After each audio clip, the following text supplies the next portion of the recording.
What's up with you? What's up with you, man? Look, FBA, right? You know, ADOS, lineage movement. What's her name? Carnell, Yvette Carnell. Tone Talks. And then you had Tariq created the FBA, right? And it, all of this stuff started, for the most part, on YouTube. And now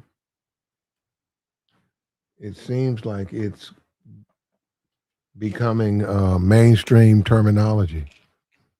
It seems like it, right? Look like it's becoming the norm in mainstream society now, right? There was a conversation that was had by Tucker Carlson and I think his name's James Fishback. He's currently running for governor against Brian Donalds, and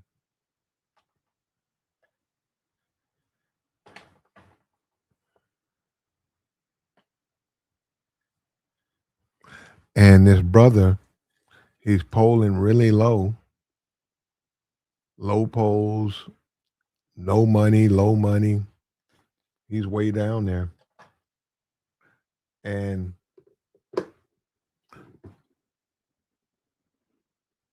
to me, it was just an act of desperation of him trying to jump out there and get some attention, because they discussed the FBA matters, but they never discuss the issues and concern that's associated with the term. They brought it up. Tucker Carlson brings it up. He laughs about it.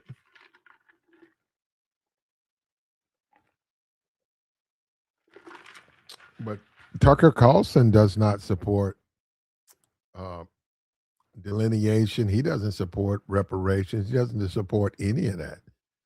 Tucker Carlson, he doesn't support any of that stuff. None of it. Yet he sat up there and pretended like he was a fan. Then he said not everything. It'd be interesting for me to see if he'll invite Tariq on his show. It's a very popular political show to discuss the FBA matters. It would be interesting to see that, because we know he doesn't agree with reparations.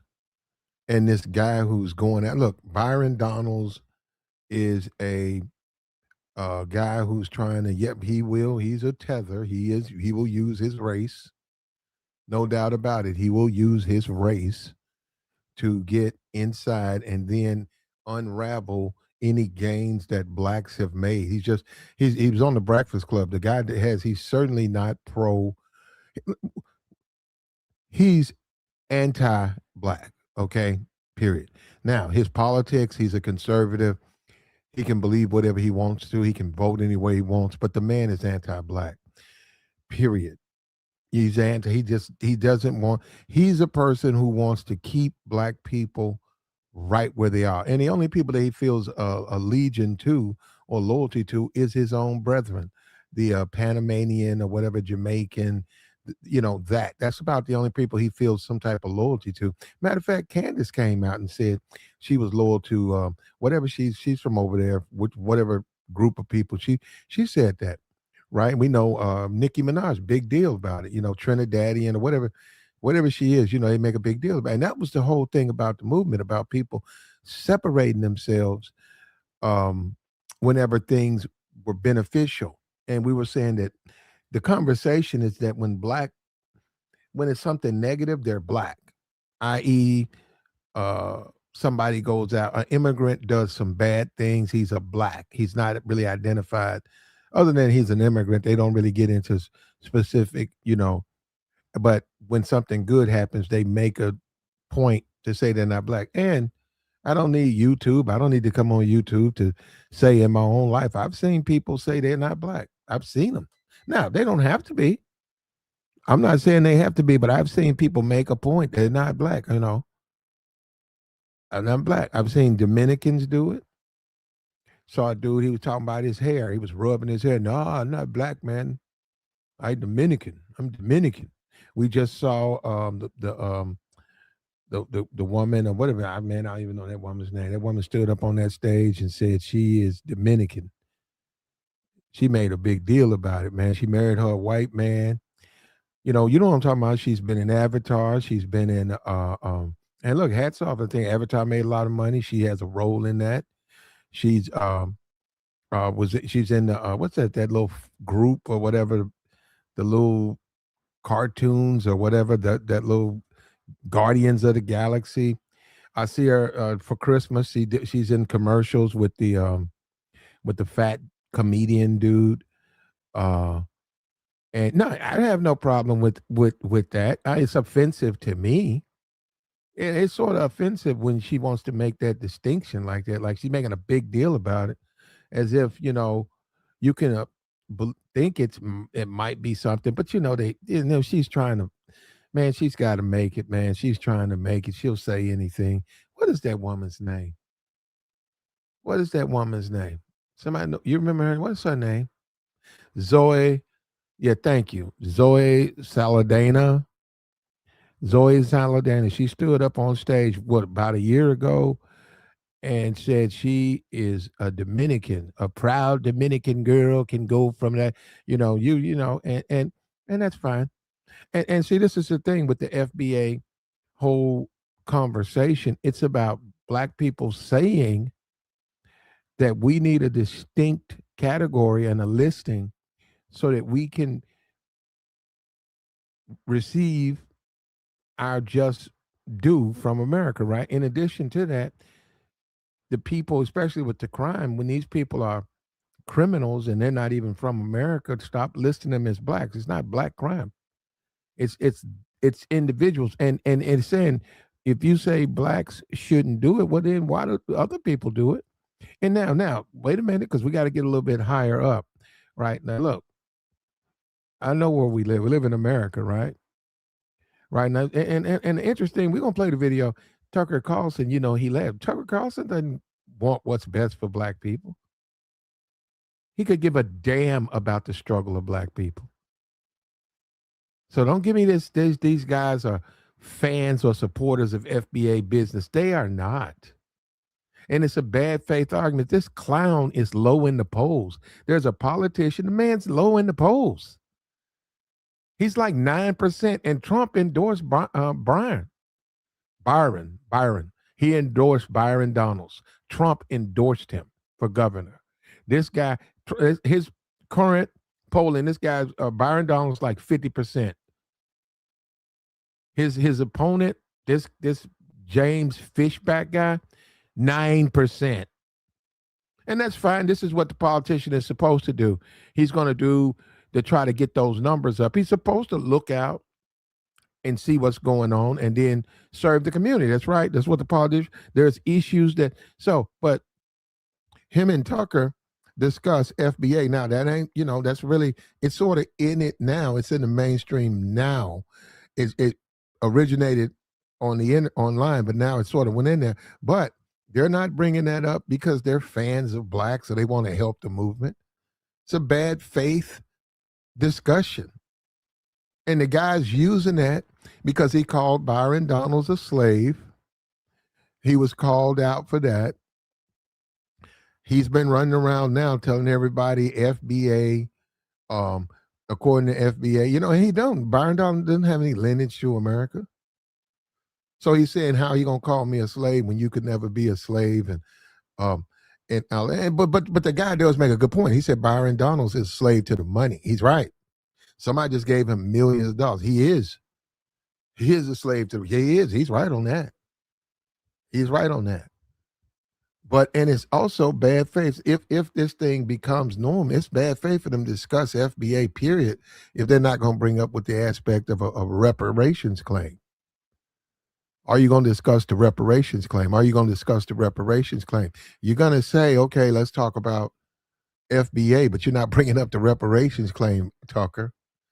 You're sniggling and giggling. You're not bringing up the reparations claim. You're saying, hey, the Tariq Nasheed, I don't agree. Well, I wonder what part you don't agree with, brother.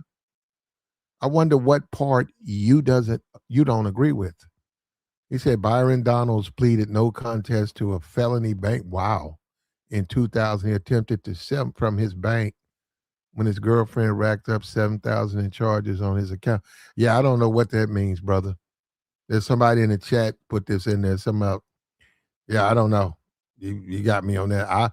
And let me tell you something, Titan Brew. We really don't care. I mean, you putting the man's allegedly. We don't know. I don't live in Florida. I'm not going to vote. I wouldn't. If I did, I wouldn't vote for him.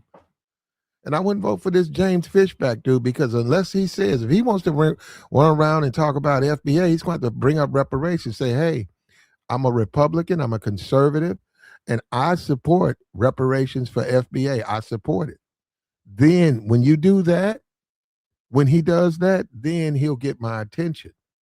But just bringing it up to bash his opponent, that's the only reason. He's not doing it. He's not going to do anything to help black people.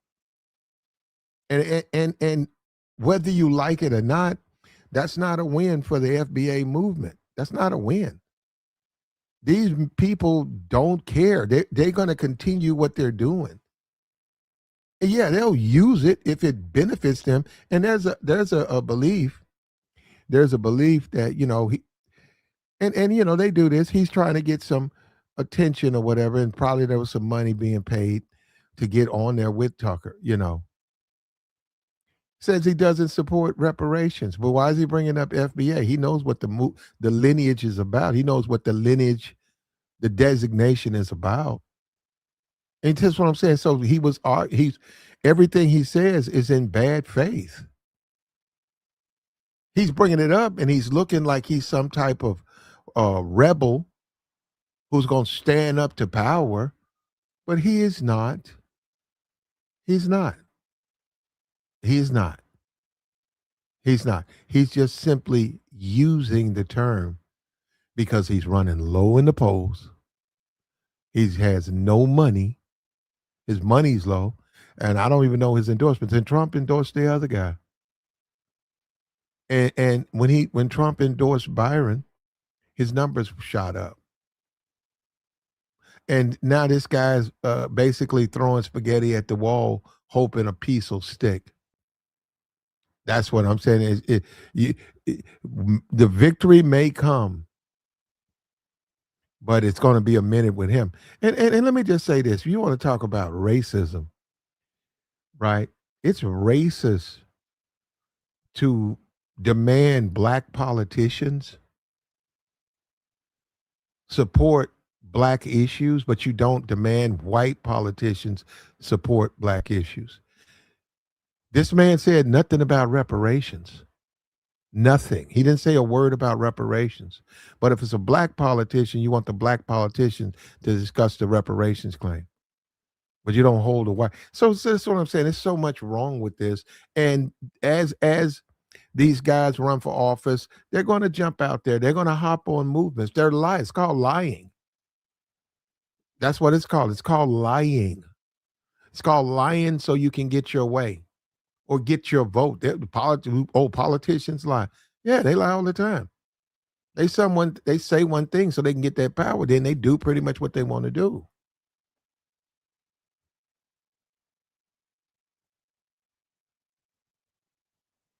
Here we go. Here we go with the shell game. These trolls are up early in the morning. He said blacks like to not call out the whole context of slavery. Why? Why do they have to do that?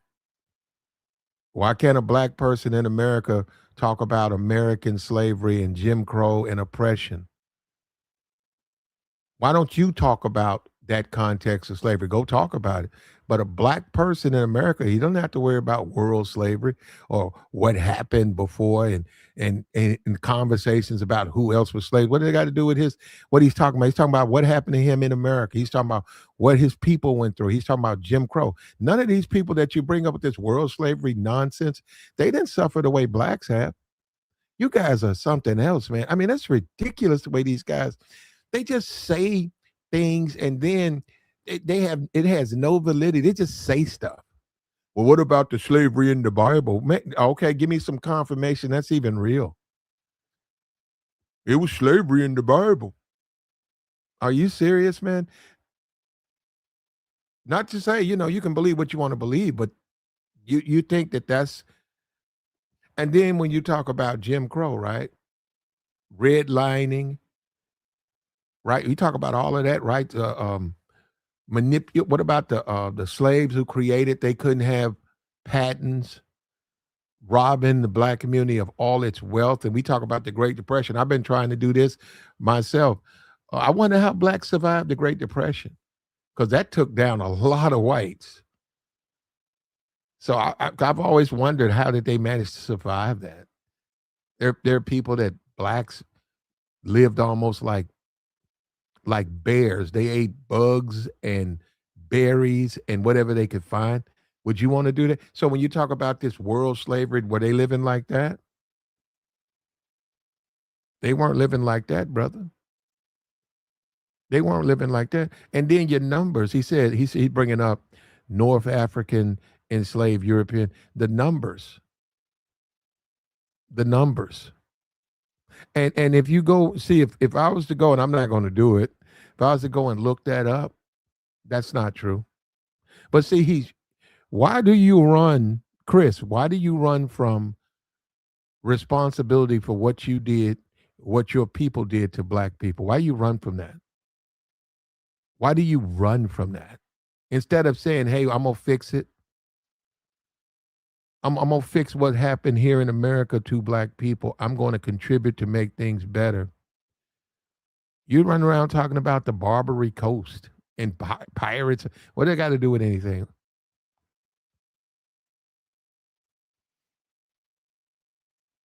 So we had our money. Okay. You believe that? You think the Great Depression, blacks was making money like that? Our money wasn't allowed in white bank. Look, we talk about, we come on these YouTube channels and we talk about feminism and we talk about women's suffrage and women up until 1960, they couldn't, let me tell you something, bro. If you didn't get married as a woman, you couldn't make it in this society, bro. No, no, no, no, no. You had to get married. You had to find a husband.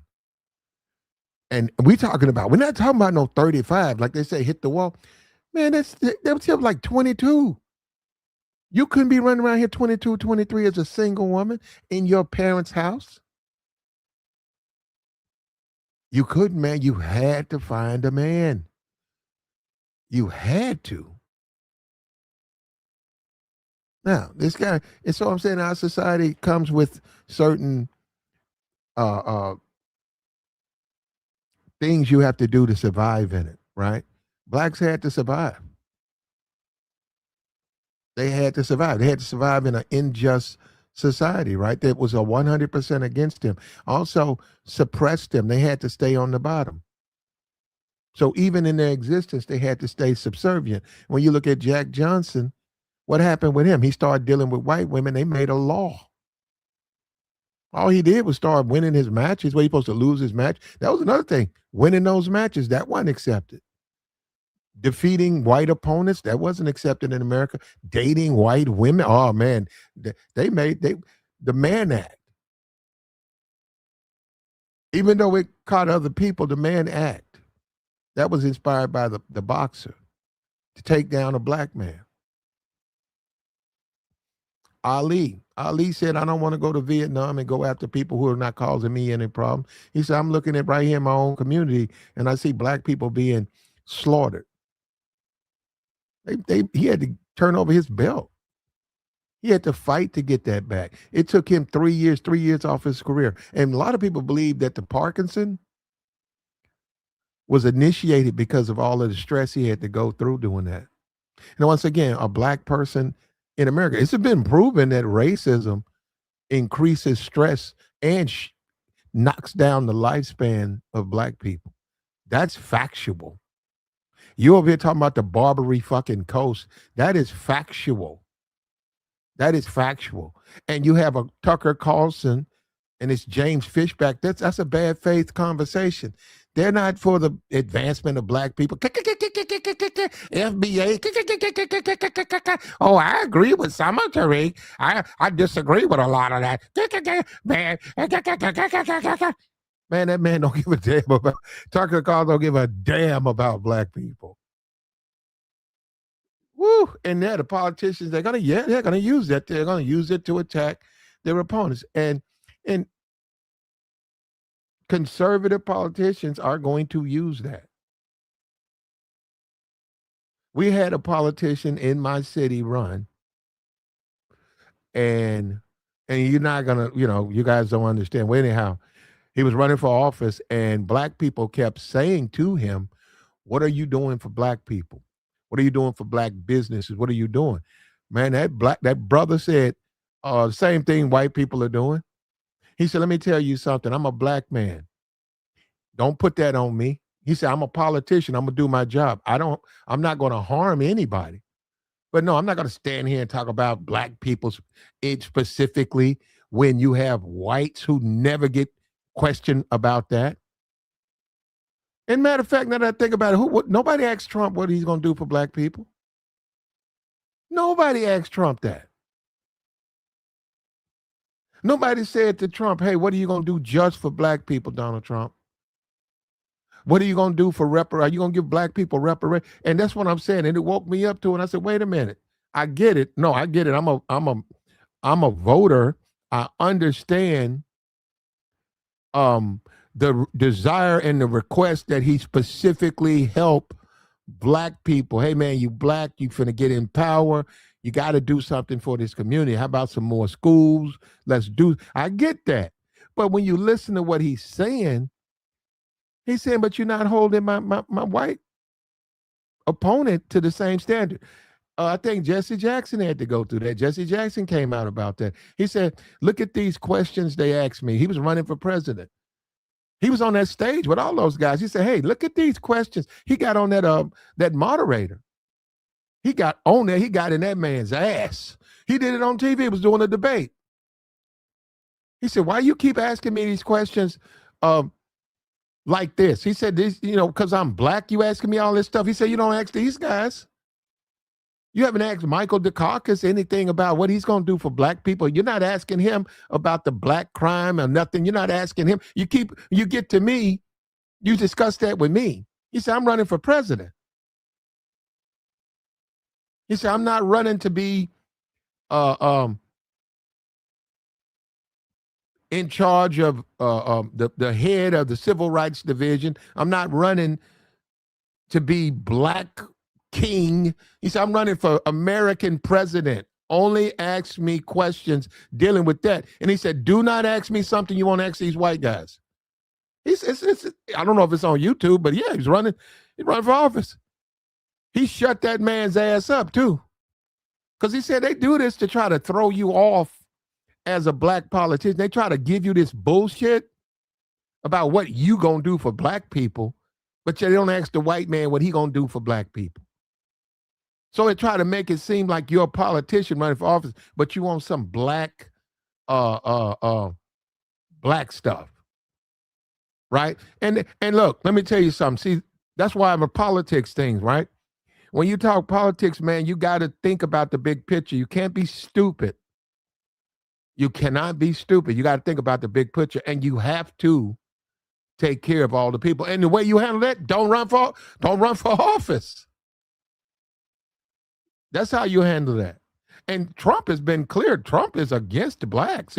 Trump said D&I, he's against that. You got to getting rid of all of that stuff. Why do you think those programs exist? Now, when you talk about Somali and racism and criminal activity, they're supposed to get rid of that. What did it have to do with Trump? Trump just went against this African reparations world thing. He just got out of that. And he's the president. He can do that. But this notion that some kind of way he's going to turn around and give reparations to black people. See, I want to see that. And guess what? Of all the politicians, he could do it.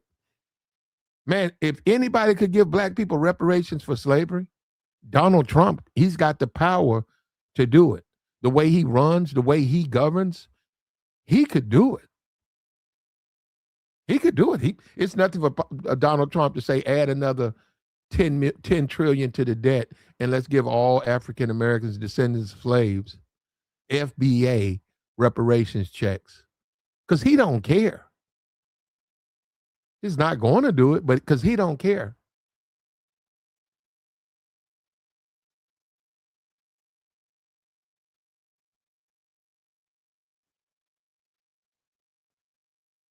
He said, when you get good jobs, that is what black, white, brown people really need. It's best to get off the government dole.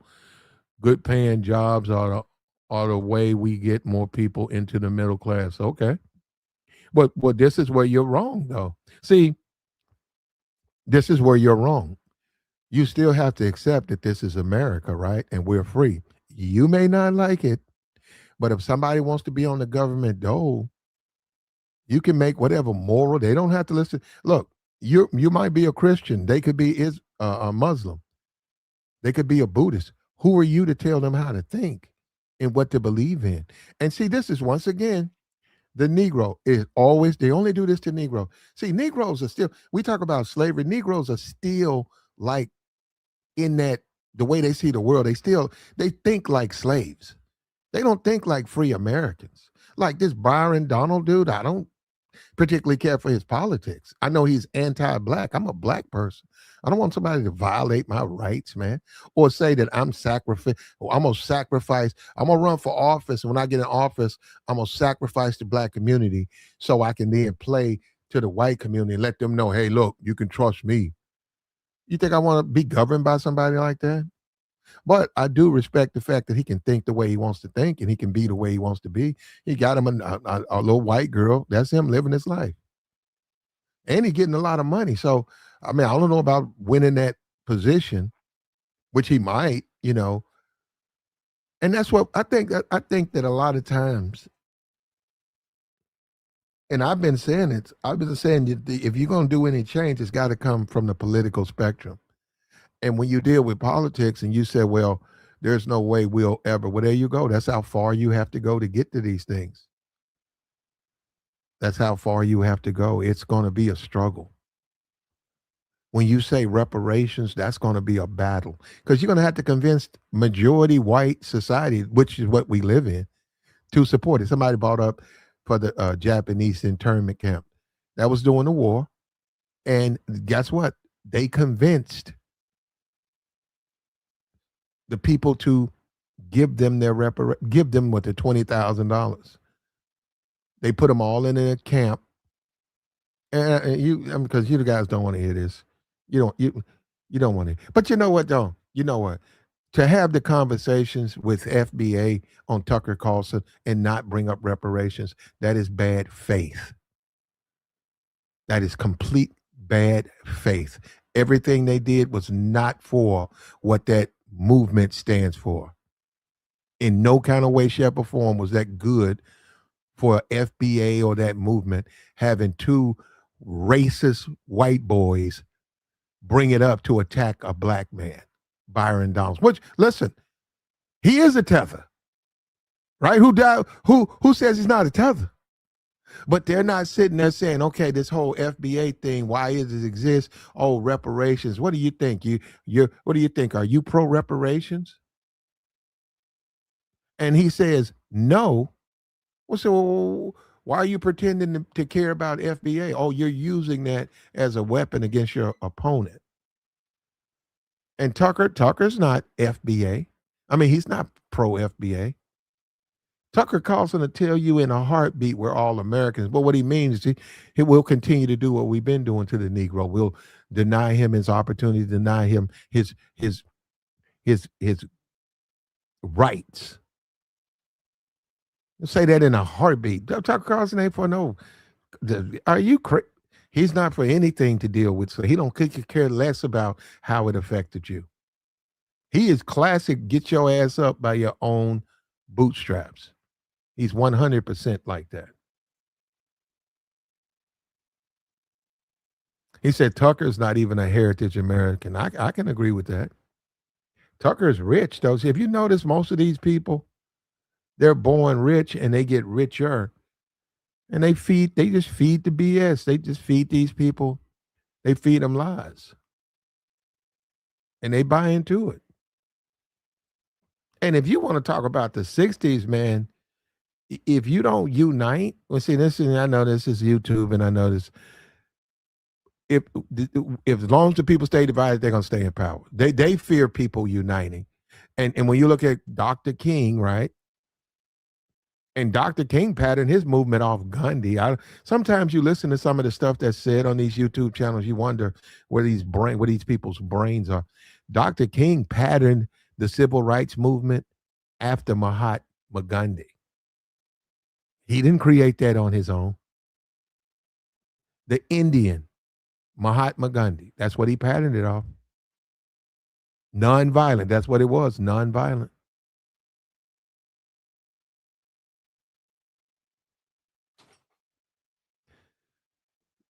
We finna get into this video, man. FBA has become to a certain degree mainstream terminology, and it's going to be interesting this election cycle as politicians bring it up. That's going to be interesting. They're going to have debates. I think Byron might not have to. He might have to. This guy's polling at 9%. You know, we can talk about the Green Party and stuff like that. They have no shot. And wasn't one of them? What was her name? White woman. She was pro reparations for slavery, and she got like 0% of the vote. 0%. And what you should do, what people need to understand, you got to understand what politics is. It's not what you think it is. They're not there to take care of you like they're your parents. If they can get away with shortchanging you, they will. Right in my city, the Latino development, man, they almost building a new city. Like you don't even know. You grew up in this city, and you go down certain streets, and all of a sudden you start to see it blossoming into something. And you look at the stores, you know, in that district. It's heavily populated by Latinos. You can see the stores that's being built. You can see how clean the community is, you know, and then you go into the black community, it's still boarded up buildings. It's just vagrants and bums, animals, gang activity. It's sad, bro. It's sad. And women, see, I'm a different type of dude. See, I don't put that on the white man. That ain't the white man. That's because they want to live like that. It's sad to see kids because they don't have a say in it. But yeah, them grown people, they want to live like that. Hey man, you don't want to cut your yard? Nope.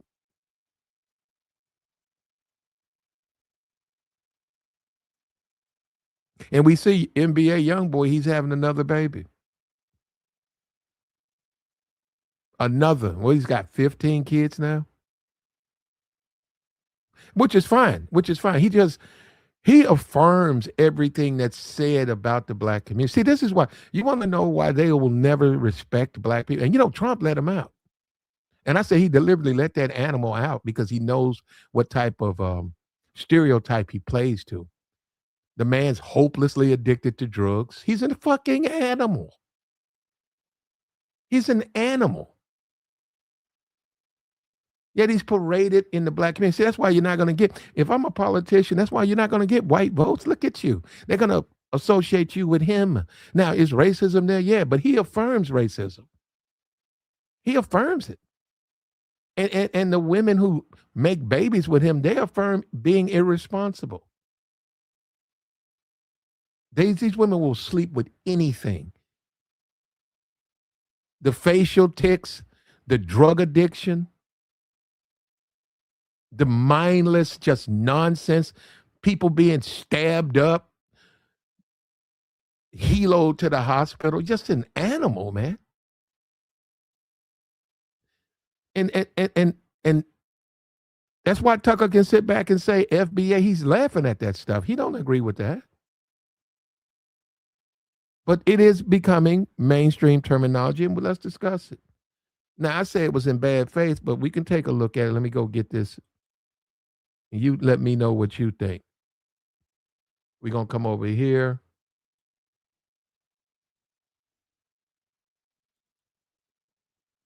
And we so yes a boss, man. We'll tap dance if the white man pats us on the head. Oh, the white man, he likes me. Here we go. Trying hard not to laugh, but Here we go. It's a little long, man. Look, fair use, fair use. Check it out. I ought to go straight to Tucker, but here we go. Check it out. it's real funny, right? It's real funny, but it's not funny at the same time. This is the border of Italy. Do you see all these Africans trying to get up in there? I understand everybody want a better life. Everybody want to move up, upward mobility. I get it. I understand 100%. I live in the land of the free, the home of the brave. I understand upward mobility. You feel me?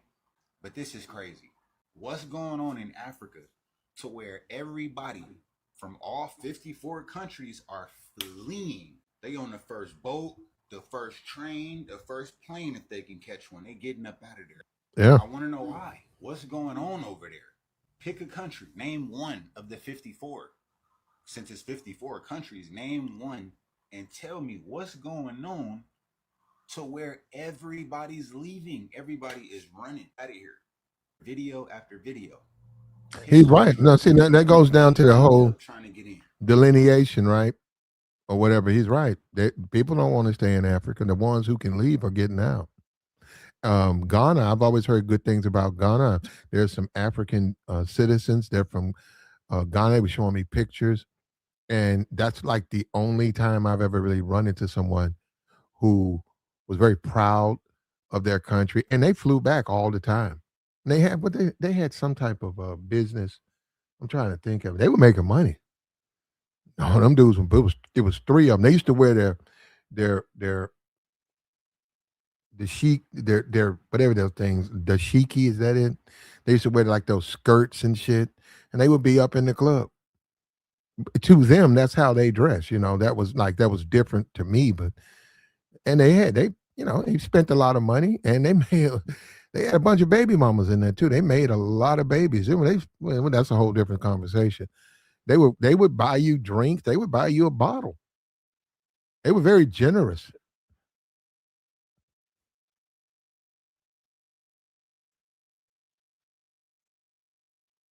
All right. I'm trying to understand what's going on the continent to where no one wants to be there anymore. What's going on with the government in Nigeria? What's going on with them killing Christians in Nigeria? They said there was a study in the early 90s. They said Nigeria is going to be a failed state by 2030. Look, it's about to be 2026. Look at Nigeria. This study happened years ago and it's coming true. Why? What's going on over there? And that's just one country out of the 54. But everybody's leaving. Somalia, they getting up out of there. Nigeria, Ghana, Tanzania. Pick one. They're leaving. They don't want to be there.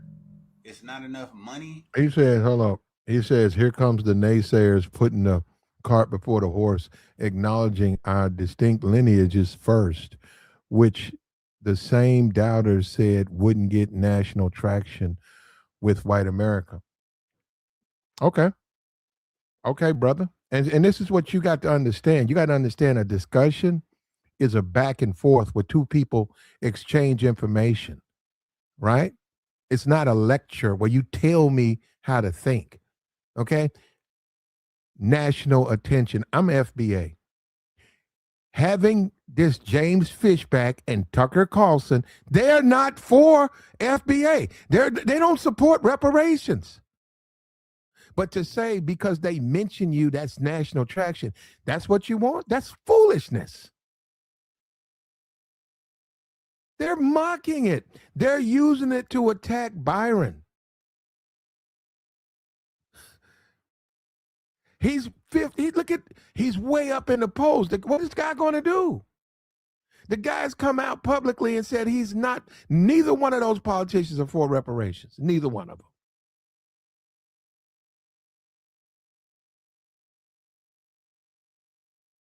The way, this is what I'm saying. When you talk about politics like it's not politics, they said, well, they gave it to Japanese internment camp. They didn't give them shit. They had to petition to get that, and the politicians supported that petition. You niggas think just print the money. See, that's what I'm saying. These when you're having conversation, but then there's nothing wrong with just thinking like that. But just to say things like that, if that was the case, why don't Trump just go print the money? Why does Trump go to Congress? Why do they have a vote, man? Hey, just go print the money. Why not? Just go print it, right? You can just do it, whatever you want to do, right? This officer who took that lady's life, guess what? Now, they can lie and they can protect him, but he's going to have to go to court. Now, they said the FBI's went out there and took over the case. Well, guess what? That's called power. They have the power to take it from the state. Well, why have an FBI? If it don't matter, why even have any of that? Why have ICE? Just do what you want to do, right? And this man, this conversation Tucker's having is in bad faith. It's bad faith. The man doesn't give a damn about FBA. He doesn't care. He's just saying it to attack the black man. He called him a slave. You don't think that has sort of racial undertones? He called Byron Donalds a slave. He said he was a slave to his donors. Well, hell, most of them are. And in no kind of way do I support Byron Donalds. But you can't tell him. Tucker Carlson knows what he's doing. Tucker Carlson's is laughing.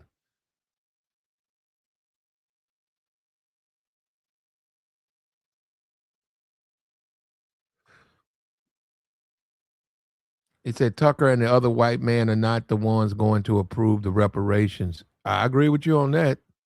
One of them's a politician, but he says one of them's running for governor, but they are acknowledging our distinct group to white Americans who start thinking of reparations.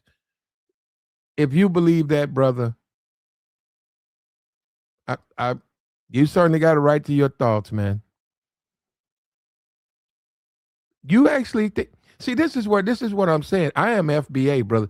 You actually think white America, who fentanyl, flyover country, all of the despair. Have you seen Mississippi? Have you seen Arkansas?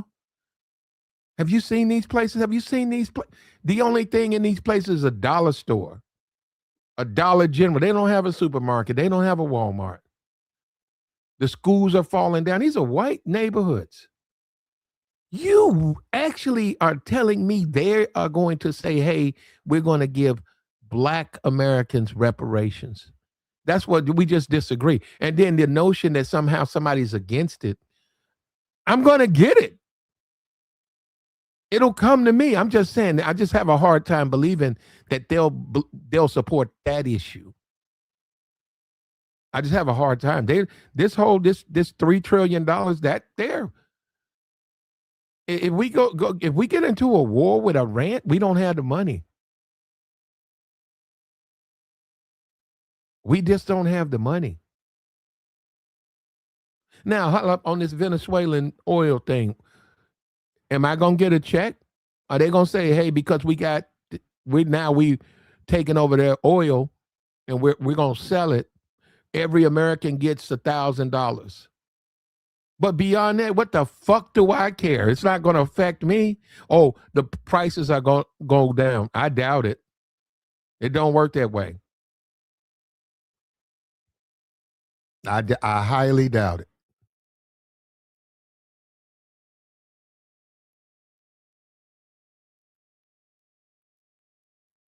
He said reparations for historical crimes, if justified, is not a subject just about color. The Arab is also guilty as other races, people, including Africans, for slavery. The Irish were enslaved. There we go again. Well, there you go. You guys want to know why in the world of politics, you want to know why blacks are going to have a hard time? Because the very minute you bring up American slavery, they're going to bring up Arabs and Irish because they're going to be people against that. So that's all I'm saying. I'm skeptical about actually getting reparations. But if they're going to discuss FBA, you got to bring up reparations because that's what sort of what the movement is about. Yeah, it's it's to it's to make sure the right people are compensated, right? What's the guy, Neely Fuller, right? Brilliant man. I think he passed away. Absolute brilliant genius. He had a what, compensatory code of conduct. Genius. But Tucker and guys like him, they don't care for Neely Fuller. They would have called him a racist, a separatist. That's what they would have done. They did it. They called Obama a socialist. They called Dr. King a communist. They, anytime a person has done anything that would even begin to turn the tides against injustice and racism against a particular group, black, they've always attacked that person. You're a socialist. You're a goddamn communist.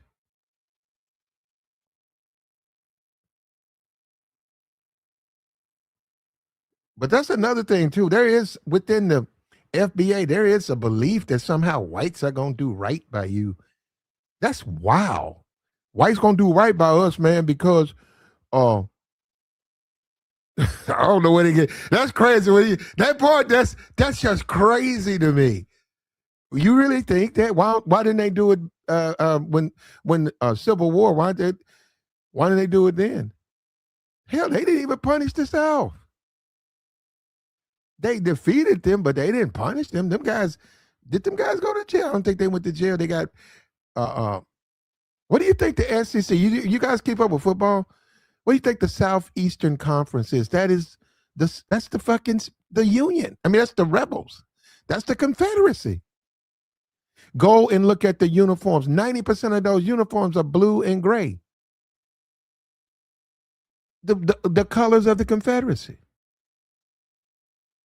What do you think Ole Miss, they lost last week? What do you think Old Mississippi is? Old Mississippi Rebels. They changed it to Ole Miss Bears. They don't even use that. If you watch it, those people still call them the Rebels. Listen, man, I'm a black man in America, man. I worked with a lot of whites. I'm telling you, man, this whole notion that they're going to say, hey, let's look, you know, I'm not even going to go there. All I got to say is Tucker and this guy are using the movement to push an agenda, and that's fine. That is fine. That is fine. Eventually, a reporter is going to ask them, "What is FBA and what does it mean and why do you need it? What does it stand for?" Hey, do you support reparations? Now we know Trump don't. Now let me tell you something about Trump. He don't, but he'll lie and say he does. We know that he'll lie in a minute.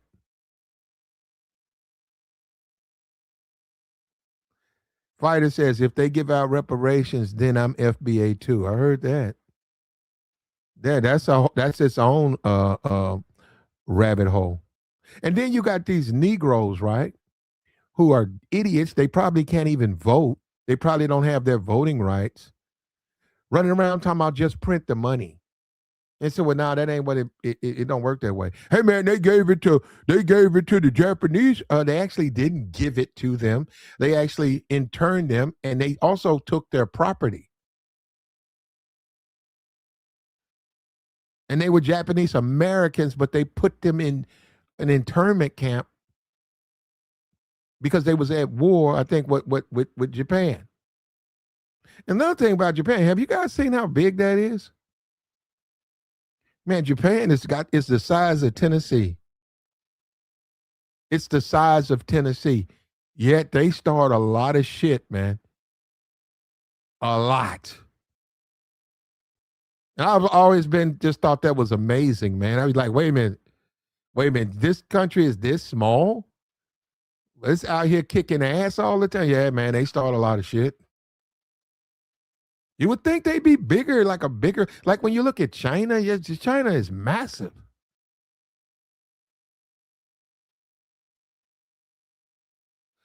Well, anyhow, I'm 100% for FBA.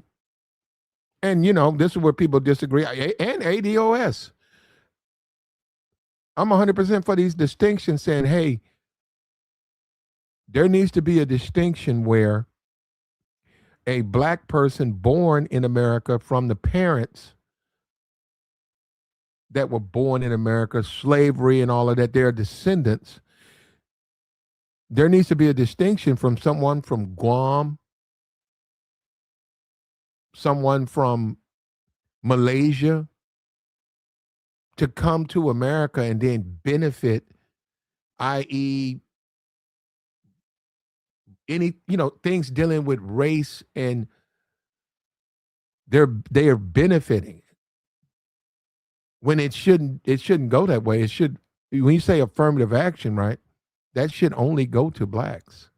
When you say we need some government set asides for minority contracts, that should go to black Americans. That just should go. We're gonna have 14% minority contracts. We got a building. They are building a new stadium. Football stadium is $3 billion. 14% of that has to go to minority contractors. Yeah, those should only be African Americans or FBA, descendants of slavery. It shouldn't go to people from Kenya, and they go out and they get a couple of bulldozers and and all of that, and then they benefit from it when it's people right there in that same community who don't. So yeah, I'm 100%, 1,000% for that.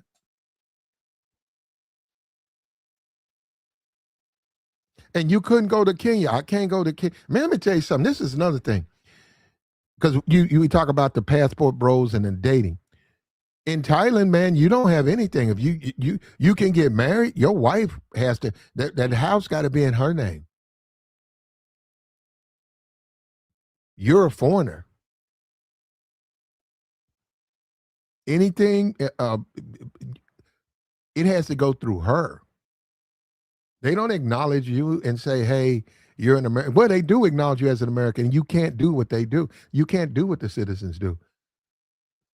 So when you say the movement, FBA, it is a legitimate movement. But don't tell me fucking Tucker Carlson. He doesn't agree with that. And he laughs about it because he likes how divisive it is. Let me say, you guys, you really think they like to see black people struggle. They don't give a damn about Tucker Carlson. Why would he care about black people?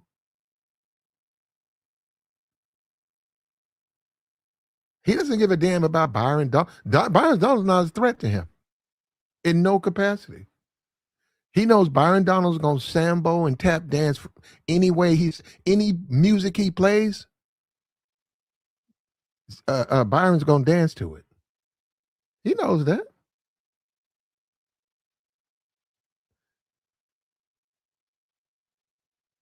And we're having this now. And this is what they do.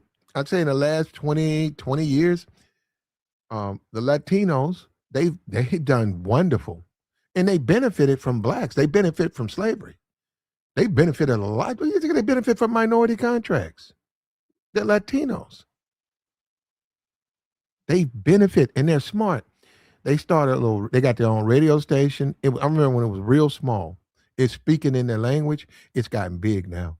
Now they have a park. They demanded bilingual teachers. They get that now. Black people just don't think like that. See that, and the problem with black people sit around with their hand out. See, like the guy said in the chat, he said the white man gonna have a come to Jesus moment and give niggas reparations. See, that's where I'm sorry, man. You want me to believe that? Is that what we're doing? I'm saying, is that the conversation? White people are gonna have a come to Jesus moment and do right by? Are you serious? Meanwhile, I'm looking at the white man. I'm looking at the Latino man. He's building his community, and what he's finna do, his district, right? He's finna elect his first city council person. Can't get mad at him. You know why? He came up. And that guy's going to come in, that city council person going to come in doing things for the Latinos.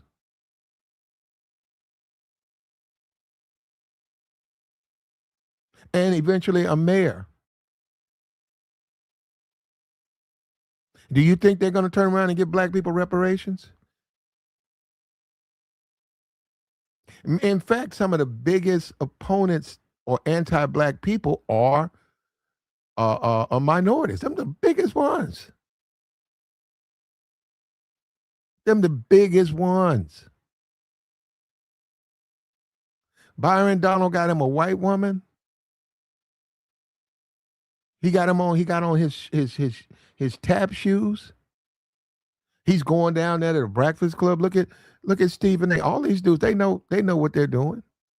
They know where they're going. They're not trying to help go against anything. Look at what's his name? Jason Whitlock. Jason Whitlock was doing streams talking about black quarterbacks shouldn't be in the NFL. He was saying basically blacks are not qualified. This is coming from a black man. This is a black man that's his entire conversation is something anti-black. And then what he does is he coats it with religion. And I said, that's the Klan right there, man. Isn't that what the Klan done? It's the church of the Ku Klux Klan. Isn't that what they taught? Isn't that what they taught?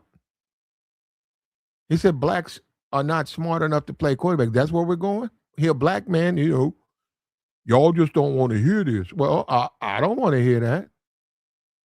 I think that's pretty racist. Oh, I'm black. I'm for black. Are you truly for black? So that's what I'm saying. That's the shell game they play. And you're going to lose, man. You're going to lose trying to go against it. This Tucker Carlson thing, it identifies the desperation of the Negro. The Negro is clutching by his feet, by his toenails to society. He can't make it. Anytime you need Tucker Carlson as a black person to do anything for you, you are failing. Well, here we go. Let's go. The brother right here is talking about how people are fleeing Africa, yet they're so proud of it. It's no freedom. What is it? We got people running from Boko Haram. They stealing kids, doing the craziest of the crazy. Burkina Faso is the only country that I see that's standing on business. I hope and pray for them because they have a real leader. I salute him. You get what I'm saying? Toure. He said, "Nah, he kicking a white man out." I salute that. You get what I'm saying? But he's the only one. Everybody else is running for the hills. What's going on over there?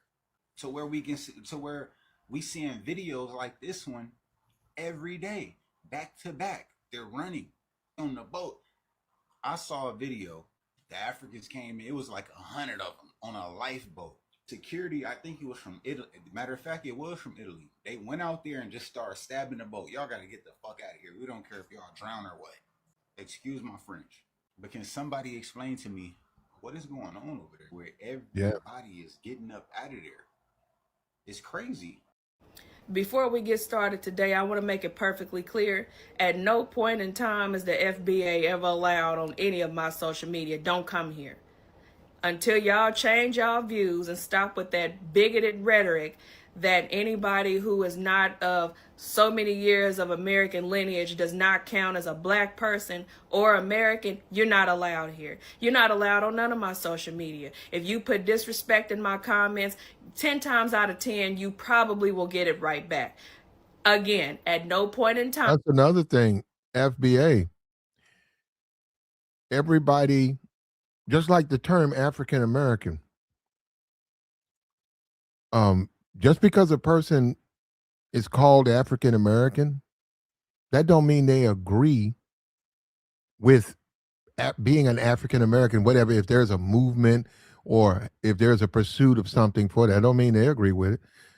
This chick right here, these are her thoughts. She's an African American, but she doesn't agree with the concept of going in on whites or Africans. She don't agree with that. And there needs to be conversations had where everybody's not going to all agree on one accord. You can have a movement, but if you designate people because of their race a certain kind of way, you can't just put them in your movement. They have to want to be in your movement. And a lot of this shit sounds like gang. It sounds very gangish. It sounds very gangish, like, and that's what I'm saying. And when you talk about the black community, right? People are going to disagree. There's going to be discord. And I'm gonna stand out there and tell you, white people are not gonna have no come to Jesus moment and give you niggas nothing. If they did, I'd get it first. That's the weird thing about it. You see, let me say something. I'm a veteran. I'm not a fucking nigger with a jail record. Okay, I'm a veteran. All right? I'm a law-abiding citizen. I'm a veteran. I can go anywhere. I can go to the dark side of the moon. I can go anywhere. Anywhere. Nobody's going to stop me at the airport and say, you're not welcome here. I can go anywhere. I'm not a fucking nigger with a jail record. See, I don't like that. I am a black man. I do live in America. I get it. There's disagreements. There's racism out there. But I don't look at my race as some type of gang. Now, this white boy is talking about FBA. Niggas is doing the Tiffany tiff sucking fucking wind for this white boy. That shit crazy. Here we go. Is the FBA ever allowed on my page. Y'all are a black version of the Klan. The only difference between y'all and the Klan is the Klan wear white sheets. If you were able, if you don't wear them already, your sheets would be black. The way y'all talk to the rest of us in the black diaspora that you don't deem as black American or that you don't deem as black, period, is dishonorable, disrespectful, and disgusting. The rhetoric, the claims that y'all make trying to invalidate the rest of our blackness is exactly why I don't want nothing to do with y'all. Don't ever come to none of my pages, or you will get talked to the same way you try to talk to us. Fair. Well, that's the thing about his Discord. This is a black woman, right? Descendant of slaves. She don't agree with a lot of the rhetoric. It's fair. And they called you a racist. Hey, look at this fucking Tucker Carlson. Tucker Carlson, right? Look at this. Look at this right here. He called Byron Donald a slave, and he's right here at this point. He's saying, and he called you a racist. Here we go. Fair use, fair use. Racist for that? They did, which is actually quite interesting because I got a call from the Foundational Black American Society here in Florida who... Yeah, I don't even know if that's even true. Foundational Black American Society.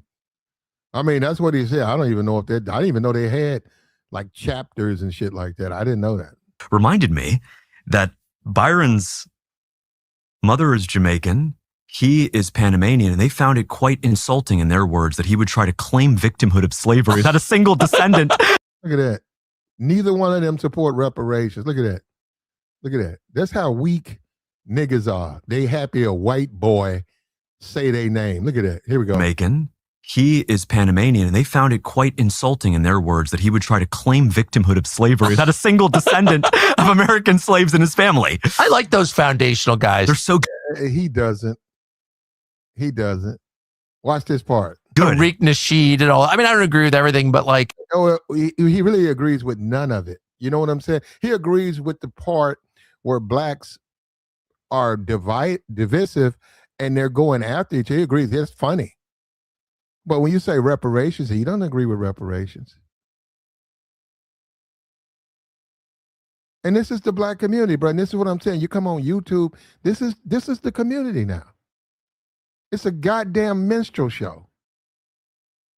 And they just sit back and they hoot and they holler and they say, look at this. But you don't support reparations, Tucker. It's so funny to you. It's a bad faith conversation. Two racist white boys. We're going to feed the nigga an apple. And he'll plop around and be happy to have it.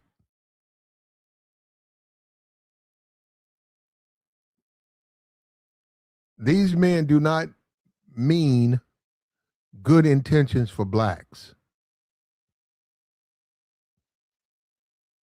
Here we go.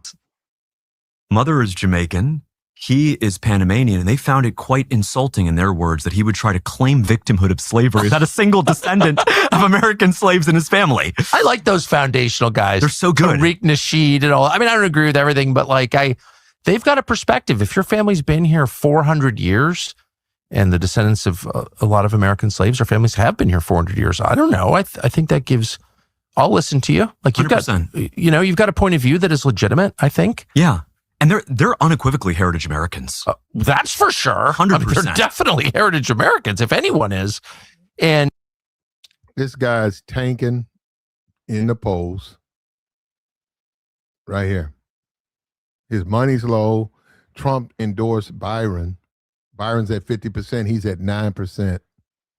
He's not foundational Black American. He doesn't support reparations. He's talking to Tucker Carlson, who doesn't support reparations, who's saying, yeah, they make a good perspective, but you don't care. It hasn't changed the way you see the world, Tucker.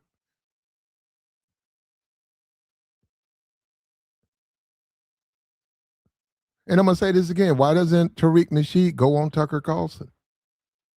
He had Nick Fuentes up there. Why not ask Tariq to come up? You brought up FBA. Why not get into depth on what exactly that is? Because we can get away from the fucking DJ vlog. That's a waste of time. No jump. Are you joking? I would suggest you don't go on No Jumper. That's fucking nigger. That's nigger time. What's the Cartoon Network Adventure Time? Yeah, that's nigger time. Bruh. Bruh, sometimes I can't even believe No Jumper even exists. A bunch of fucking felons and niggas yapping it up. And a guy who does porn. Led by a fucking white boy who does. Are you serious? That exists. Yeah, that holds a lot of clout politically, man. Yeah, politician, that's where you want to slide through No Jumper. But yeah, Tucker Carlson, I'd say to you, Tucker, invite Tariq to come to your platform. Have a debate. You acknowledge the perspective right now. Give us a reason why you're against reparation for foundational Black Americans. I'd love to hear it, brother. You up here yakking it up with this fishback. Neither one of you guys give a damn about Black people. He's just saying that because he's low in the polls. This isn't some guy who's trying to do anything. This man's low in the polls. He's polling low. It's just desperation. Now he's talking about foundational Black Americans. But he's against reparations. That don't make much sense. That doesn't make much sense, does it? Make any sense to you? And I don't support Byron Donald. I do not support Byron Donald. I don't support him. I'm not in Florida. I wouldn't vote for him. I don't support him. I don't support Byron Donald, right? I don't have a problem with them labeling him a tether. I don't have a problem with that. But I'm also smart enough to know that the reason they're even doing, the only reason this dude's doing it, he's not doing it because he cares about Black people. He's doing it because he needs something to weaponize. He's weaponizing the FBA movement to attack his opponent. I know that. He don't give a damn about my struggle or what's going on in my community. So from that perspective, and I want him to know that. I would want him to know that. You see what I'm saying? From that perspective, okay, yeah, bro, I see you bringing that up, but I know you don't give a damn about the movement, but you're using it to weaponize against Byron. And I don't care. You can slap that tether upside his head all day. I don't care. Because he ain't for me. He's anti-Black. So yeah, from that perspective, yeah, now let it continue. We can go with that. But don't give me this, they've had some awakening and they care about black people, because that ain't true. That ain't true. That ain't true. And as the movement becomes mainstream, they are going to dig up where its roots are. They're going to. If you run for, if I decide to go, hey, I done pulled a petition, I'm finna run for office, and I put my name down, they're gonna dig into my past.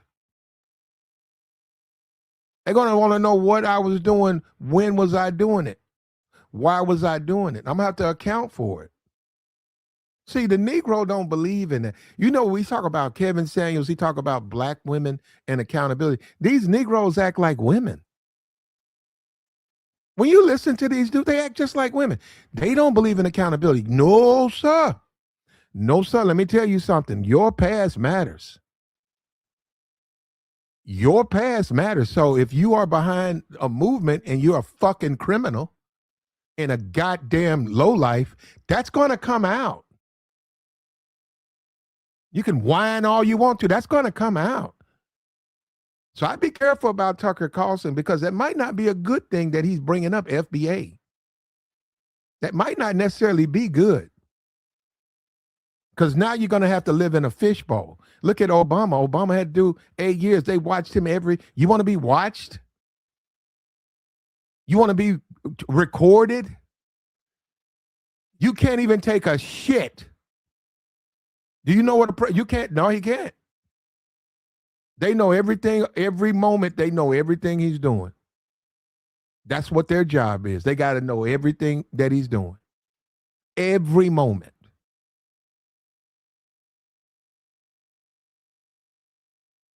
When he goes overseas, if he used the bathroom, they have to package that. He can't flush his own. No, he can't. They have to account for everything. And guess what? That's the job he chose. He became president, right? That's the job he chose. You don't want to be president. I mean, you don't want to be done that way. Don't become president. They said that if they left his feces in a foreign country, spies would get it and try to find out what medications he's on. Is it possible we can get him because it's something about him we can use against him? So he can't even use the bathroom. When you say politics, right, it's a very dangerous game. That's why it's really not for everybody. But yeah, Tucker's introduced FBA terminology. He's introduced it. If this Byron Donalds and this guy gets in a match, Byron's going to bring it up. Byron's going to say, well, he's already said he don't agree with reparations, but he's going to turn around and start talking more about the movement. That's going to mean more scrutiny is going to be brought to the movement. That's just the way things go, man. But just like the females, these Negroes, they're unaccountable. They think they can be fucking criminals and get away with it. They think nobody cares. Well, they care if you get in the limelight, they care. That's why you let politicians be politicians. You're a fucking thug and a criminal. You be a thug and a criminal. Let the politician be a politician.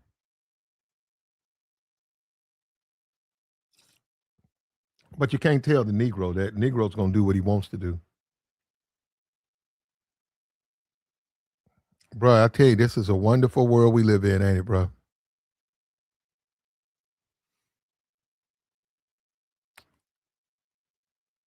He said, we're all just flesh and bone. Okay. I don't know what you mean we have a common enemy. I don't know what you mean by that. When all is said and done, let me say this, because you bringing it up. You guys, first of all, this whole we have a common enemy. Okay, what is that going to do for you? Once again, I just told you my community, right? Latinos, they're building. They're growing. They're producing. When they pass away, their children are going to inherit the hard work they put in. They're electing a representation now. They're not walking around talking about, I don't like the white man. They're not doing it. They're not standing around to I don't like the black man. No, they're building. They're growing.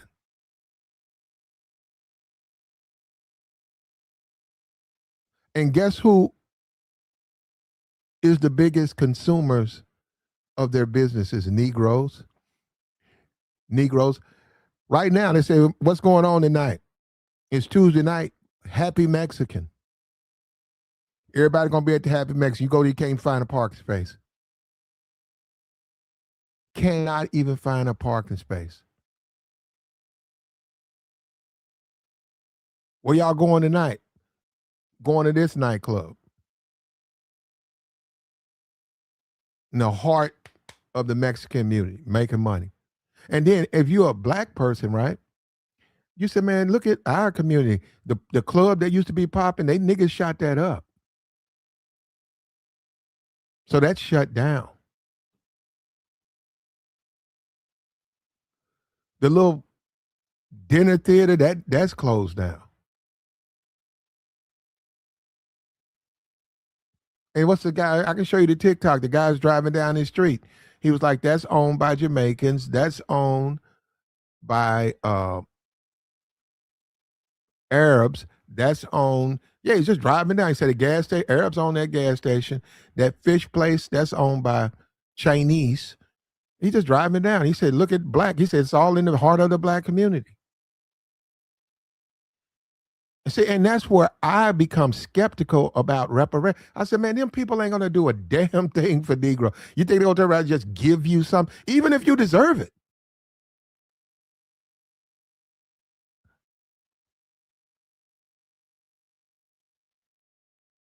Taco Tuesdays. Yeah, there you go. And you better be careful now, you know. I don't know what to say, but some of them joints, man, some of them Latino chicks be toting, bro, like a mug. Matter of fact, this one chick, man, this Latino chick, she was so fine, man. She was so goddamn fine. It fucked with me. I said, damn. I had to go say something to her, man. I have a choice. That woman was so fine, man. I was like, wait a minute. This a Latino? You built that? You that thick? Went up to her, man. Just regular chick, man. She was in school. Just regular chick. She pulled that. I didn't speak no English. She pulled that on me, you know. I didn't really try to get at it. I was more just curious about what the hell, what are you? Who are you? Like, what the hell? Where you come from? Why your ass so goddamn poked out? I'm like, damn, wait a minute. This is you? Like, this is just a natural, normal. And she couldn't believe it. She was like, yeah, I'm just a regular person. I was like, okay. We'll leave it at that, okay?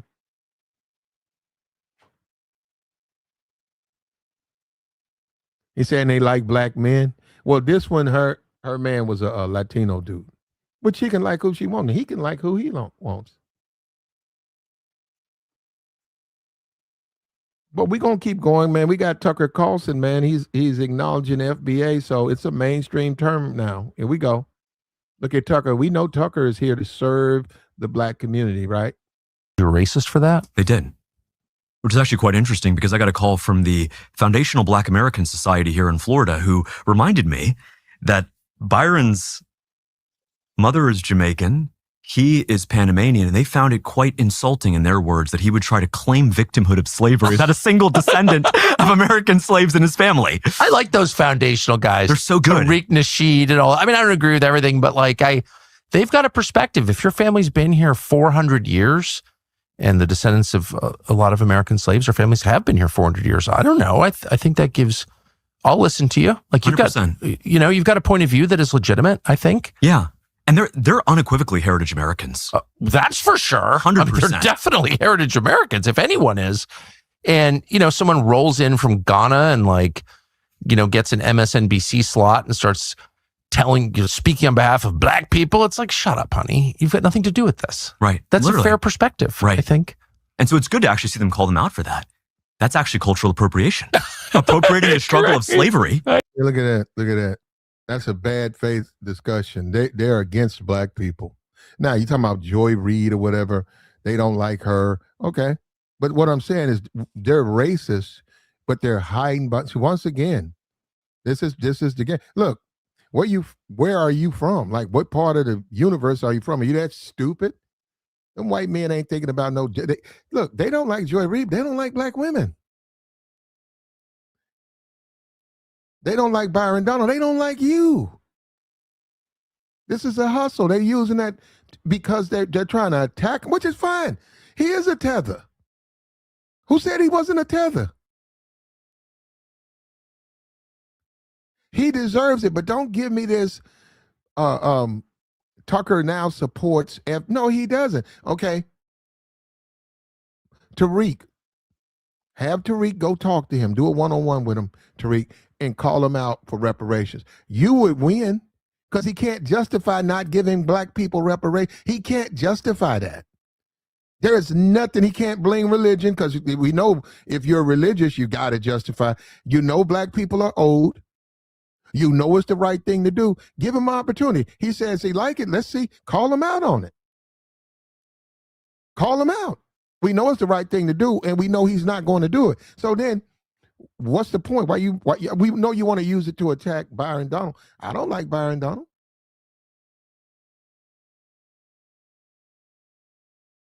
But don't weaponize the shit. Don't use it to attack black people and then try to pretend that you care about that movement. You don't. You never have. And this dude is polling at 9%. I totally agree. And the struggle of slavery was real. I don't think Republicans ever want to really whitewash that. It's real, No. right? But for We're Byron, against- That's what they're doing in Florida right now. And that's what Byron Donald's going to do. They realize they got to change the history. See, and then you talk about the generations. As another generation comes up, they want to downplay that. They don't want to acknowledge that.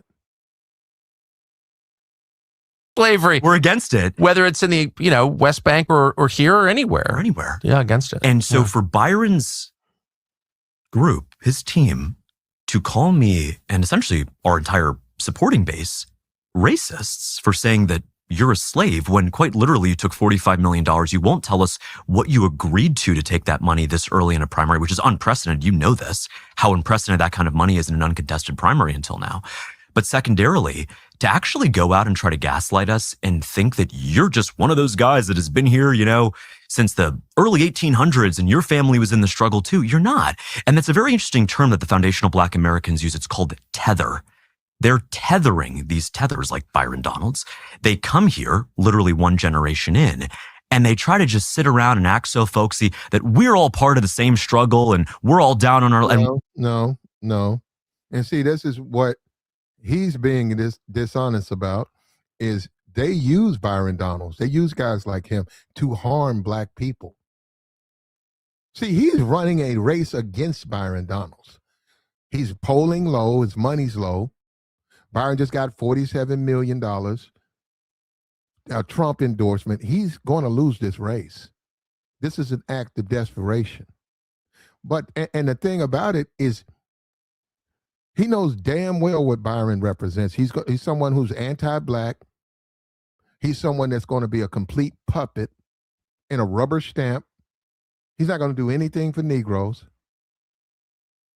He knows that, but he's losing in his race, so he's taking it. This isn't about a guy saying, I heard something, I understand, I've changed. We need to fight against... No, you just got here, dude. Like the Haitians, like the guys from Ghana who just got here, you don't get to just be a part of our system and then lecture us about how our country... What? Lecture us? What is it? What the... went wrong. But there's no Did I miss something? Lecture us? What are you talking about? Blacks? point in doing all this back and forth and trying to go against each other is stupid. I'm convinced that all of you guys that do the arguing are straight bots and are white people behind the pages, because it's not making no sense to me. I've never seen this much disagreements and conflict between black people before in my life. The same thing with the mixed conversation, and you guys trying to take mixed people out the equation and saying that they're not black. Like, it's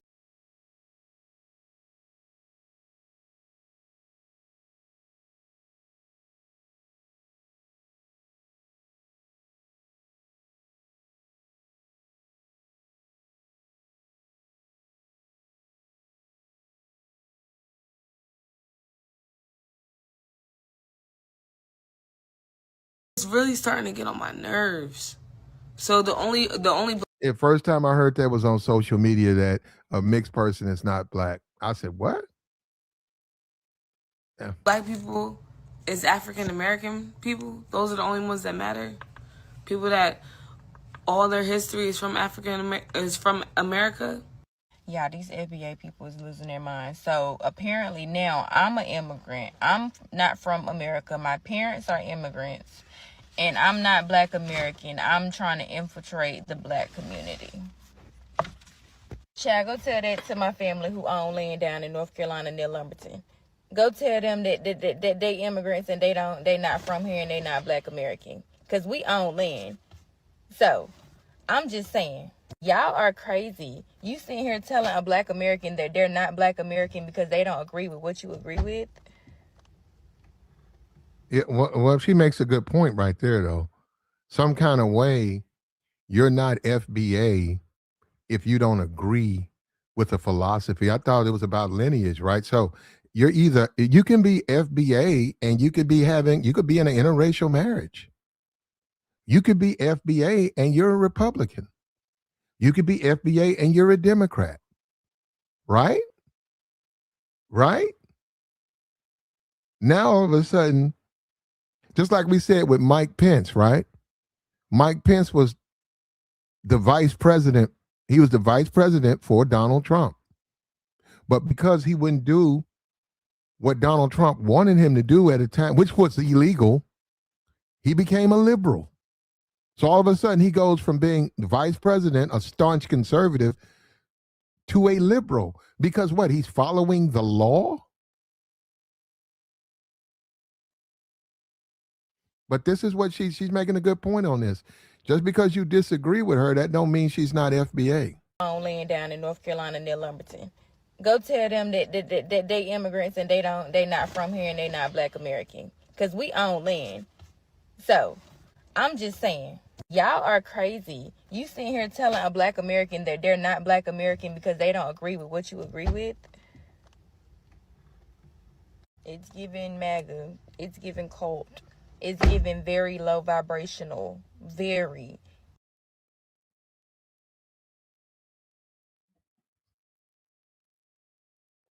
Oh, that might be it. Hold up.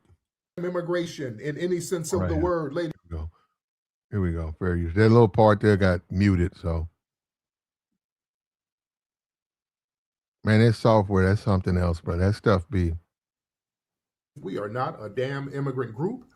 We are native-born, ethnic, foundational black Americans created right here on this soil. We had a unique ethnogenesis, ladies and gentlemen. If you notice, I got the reparation claim right there posted. Right there. That if you're going to talk about FBA, this mainstream now, it's Tucker Carlson and whatever, Fox News, they'll pick it up, the terminology, especially as the elections get closer, especially if this Fishback guy, if he keeps bringing it up, they're going to want to know what it is. And I put the reparations claim because if you're going to have a discussion about FBA, you need to have a discussion about reparations. Simple as that. Somebody needs to call Tucker Carlson out. Simple as that. Somebody needs to say, hey, Tucker, let me come on your show and I want to discuss FBA. And within moments, you need to start talking about reparations and challenging him to give you a reason why he doesn't support it. If you know black people deserve it, and he's going to say yes, you claim to be a man of faith, he's going to say yes. Why aren't you for it? You said that you supported FBA, you like the FBA guys. Why don't you publicly support reparations?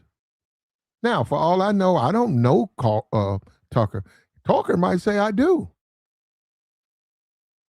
He might say I do. Now that don't mean you can get it, but he might say that. And I'd love to see that conversation. I would hope Tariq would contact him. I think he had Nick Fuentes on there. And I'm not trying to say that's a comparison between Tariq and Nick Fuentes. We know he's an extremist, Nazi and all that. But I'm saying, why wouldn't he give Tariq an opportunity? He had Nick Fuentes on there. With the black aboriginal that was already here, the captives brought over from Africa through forced trafficking, resulting in a new people, not an immigrant population. We are not immigrants. Captives did not immigrate. They were absorbed into an emerging population that already existed on this land. Many black people were already on this land prior to European arrival. And then the people forced over, blended in with that. That created an ethnogenesis, ladies and gentlemen. That is not no damn immigration in any sense of the word, ladies and gentlemen. Immigration, that implies voluntary entry. That implies making a deal. That implies pledging allegiance to a new nation. No. Well, this is the problem with that. Please explain why on earth innocent people have to pay for sufferings to people who are not victims. Well, first of all, they are victims. But if you say, why do people who are born now, why should they have to pay for the sins of their fathers, right? Well, this is the thing. You have to be careful, because if you're going to hold that position, that means that would apply to everybody. We see them doing that. We see people paying for the sins of their fathers all the time. We see them doing that. So why do you stop with black people? So that's the whole point. It's saying, you're saying it when it comes to black people, you don't feel like they should be compensated or done right. But then you turn around, you do it again. You do it to all these other groups. You make sure they're done right. You know what? Venezuelans, right? I don't know about the Trump thing. I don't know why he's in office. Probably even when he's off, they're going to compensate those people, man. If a Democrat gets in office, all them votes, man, guess what, black man?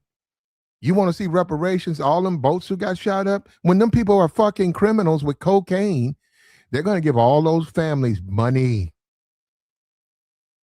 They're going to give them money. And the lawyers are probably already over there getting ready to file the cases. Wrongful deaths.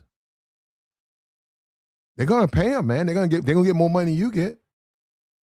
So that's the problem with that. You can say people who had nothing, I didn't have nothing to do with them blowing up them boats. I don't think they should be bringing drugs here, but I didn't have nothing to do with it. But my taxpayer money is going to go to compensate the victims and the survivors.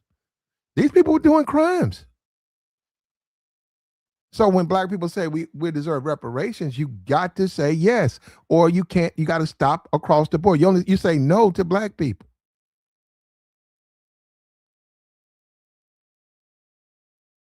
Let me tell you something. I got hit. This chick, she ran into my truck. Yeah. This is it, right? She didn't know what she was doing. I blew my horn. She still hit me. Man, I swear, I just didn't trust traffic. Because I was finna pop my door and fall out of my car because the money. I got so much. That's like 35, 40 grand. That's about $40,000. Let me get rid of this racist. Nah, bruh. You got to go to the dungeon. Yeah, this racist dude, he done tried to join me, bro. You don't know how to talk to people. You got to go back to the dungeon. Yeah, I was going to jump out. Now, hold up. This is the thing. I was going to jump out the car, but hold up. Check it out. How do I benefit if I get my ass run over? Laying in the middle of the street talking about some insurance. Now, I got hit, but I say I get more money if I go. I'm not laying in. I looked around that traffic, man. I said, ain't no motherfucking way. Get my ass run over out here. Yeah, I knew. I took the little money and she paid for it. Her insurance paid for that. They gave me a couple of bucks, man. And I got the car fixed. And the thing about it, she just didn't see me, man. She was with her little kid. She didn't see me, man. And I saw her and I was able to stop. She still hit me, but I was able to stop before, like, you know what I'm saying, some life-threatening shit. But it did cross my mind, man. You ought to fall out this motherfucking car. What the fuck she doing hitting me? I got my insurance. And I saw that traffic, them big ass trucks. I said, ain't no motherfucker. I said, I'm not, no way. They can keep their money. Yeah, I said, nah, I couldn't do it, man. But she had insurance, man. It was all good, man. And we had the street. You got the cameras now. You know, now you have just about everywhere you go, there are cameras on the lights. So once they get the cameras, the insurance company get the cameras, you put in your claim. It's a couple of days. Once they get there, I'd say about a week, you get compensated. They give you the money, you go get your car fixed. Then you go about your business. And let me say this, because once it happened, I went by the dude's house. Because before we did it, he claimed he fixed me. He said, I'll give you $500 and I'll fix your car. He said, I don't want you to report it. And I said, okay, I could do that. So I went by his house, man. That dude, he had so many goons show up. They didn't matter to me because I stayed there. I say, hey, man, fix my motherfucking car. I don't give a fuck about you gonna get one of these niggas shot. And he had a bunch of them niggas pull up.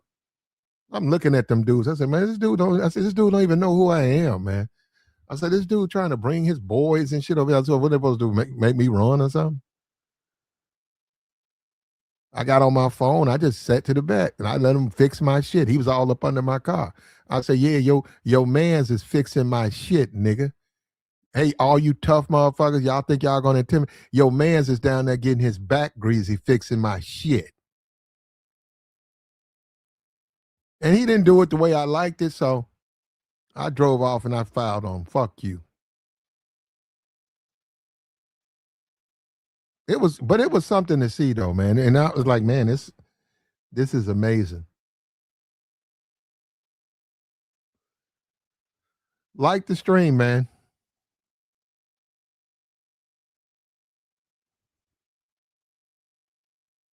That means leaving somewhere and then going somewhere better. No. We had an extremely unique situation, not even comparable in any sense of the word to some damn immigration. You don't immigrate into fucking slavery. You idiots. You don't immigrate into slavery, lynchings, and beatings. It's disrespectful to even frame the narrative like that. These people are so damn disrespectful, it's ridiculous. We didn't immigrate into abuse. We had to overcome that. We don't immigrate into being property. We had to overcome that. There you go. Well, I think we all know we're not immigrants, so, you know, and we know that others have got the benefits for slavery. Others have been the recipients of the benefits of the ancestors, right? Like I said, Latinos, they get it. That's the thing. They've never, their family, none of them, they've never suffered slavery. Now, oppression, because this is what they always do. And I've been very clear about it. I said, well, oppression of who? Other Latinos? They didn't have anything to do with black people. Why are you benefiting for the suffering of black people? Why do you benefit? And that's one thing I agree with Rush Limbaugh about. He used to say it on his show. He said, how come somebody from Guam or Haiti can, on toothpicks, They can put a boat together with matches, float to America, and all of a sudden they get all of these benefits. I agree. Well, you making sense to me, brother. I've never agreed with that myself.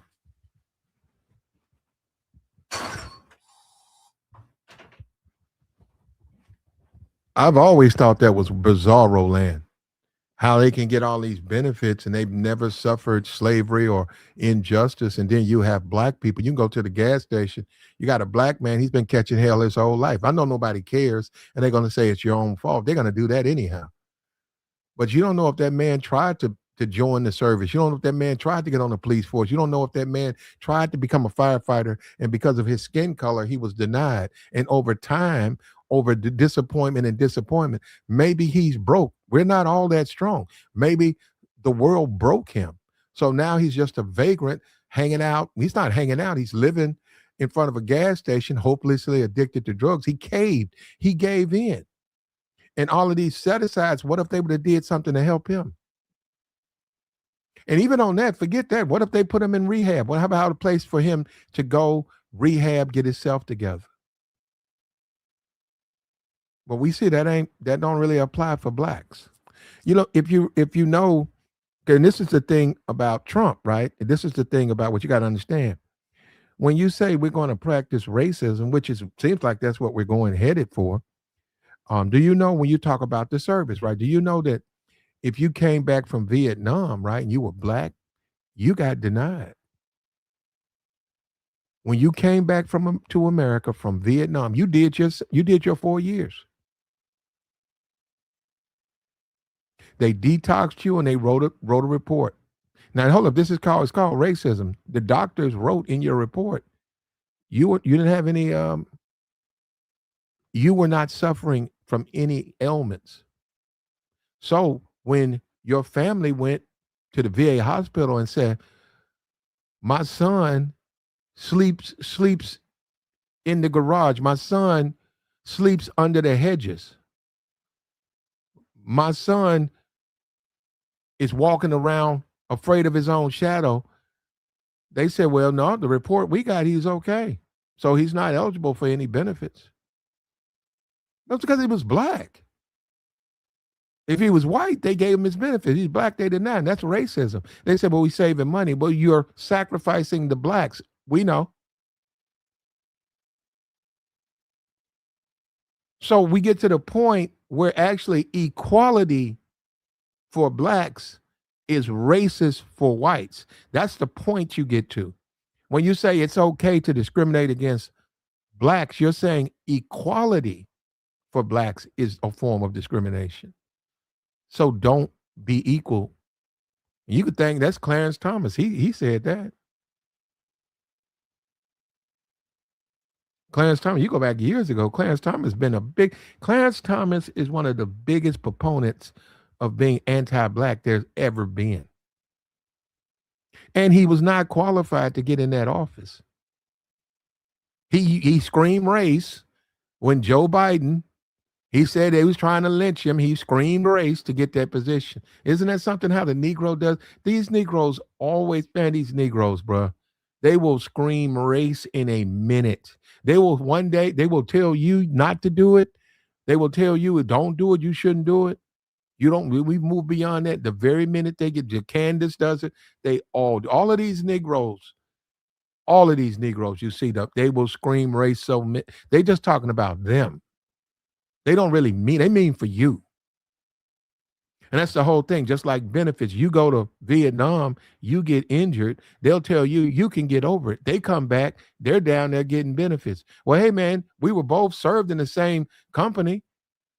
You're telling me I shouldn't ask for mine. Well, yeah, you don't deserve it. I deserve mine. But we were both in the same, well, I don't care. And that's the game, man. That's the shell game. So FBA, the terminology has become mainstream. If this guy continues, him running for office and bringing attention to it is going to be good for the movement. But will they discuss reparations? And what's the point in bringing up FBA if you're not talking about reparations? Why bring it up? You're not discussing reparations. Why not? Why aren't you discussing reparations?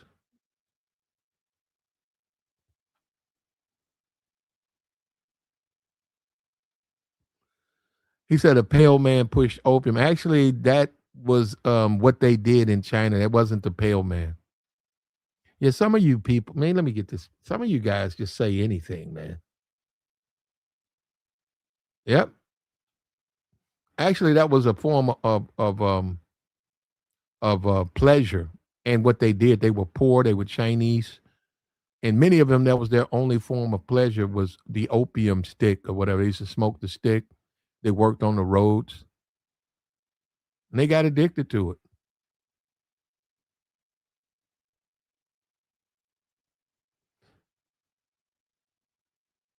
Left wing, right wing is part of the same. Yep, it is. It's always been that way. It's the haves and the have-nots.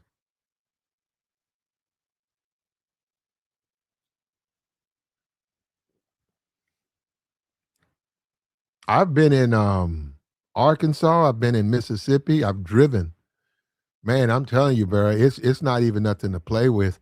You can go from the blacks. It's crazy. I'm telling you, even 2026. You can go from the black side to the white side. It is night and day. It is night and day. And that's the politicians. Like I said, it's where they put the resources.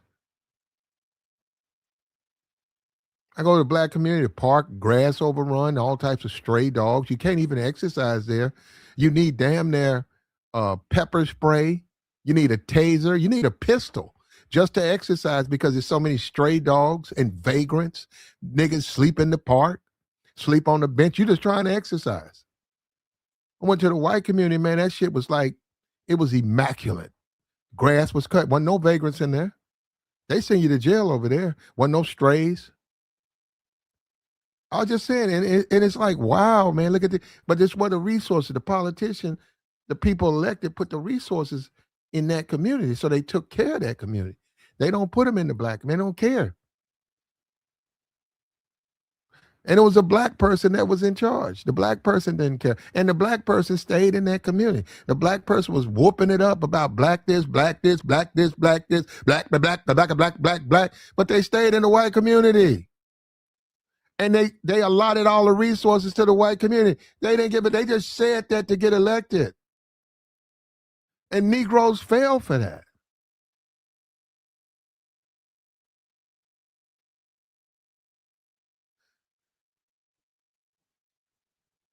They do that to the city council right now. They did a thing. It was actually you can't run for office if you don't live in your district. They did an audit and they caught like 4 black city council people. They didn't live in their own district. They lived in the white man's district. They didn't practice what they preached. They claimed they cared about black people. They won't even live around them. Their kids didn't go to those schools. And you should have seen those districts, man. It's them the same, you know what I'm saying? It's them same communities with boarded up buildings, with stray dogs all over the place. You in the damn near in the jungle. No sidewalks, broken sidewalks. Grass ain't cut. Street lights don't work. Parks overrun with rats. And they were proud. They were, running for office again. Re-elect me.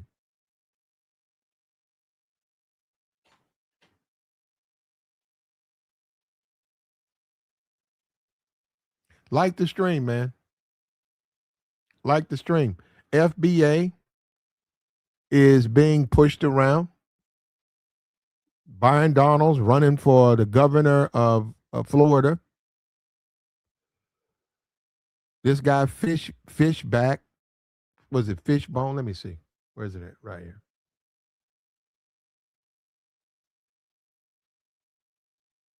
It says, part of the interview between known white supremacist Tucker Carlson and James Fishback, who's challenging Byron Donalds for the primary of governor of Florida.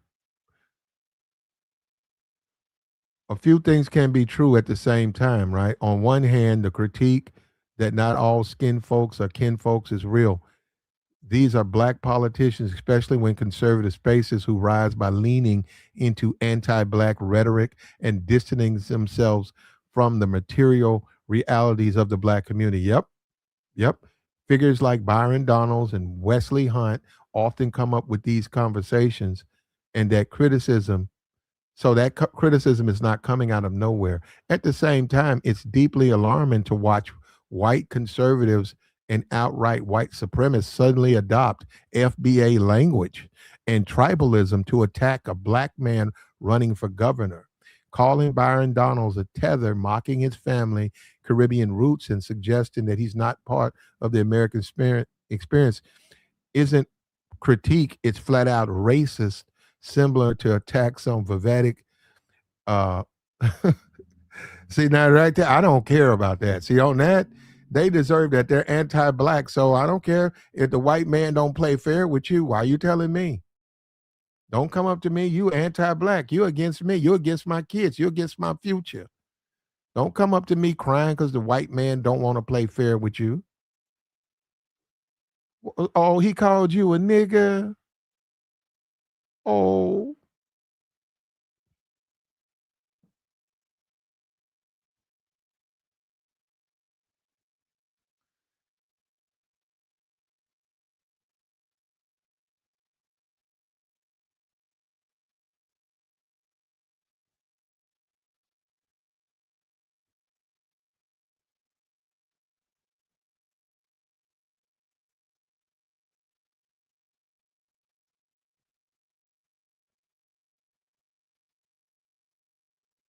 yeah. So they're gonna hop on that and they've weaponized that.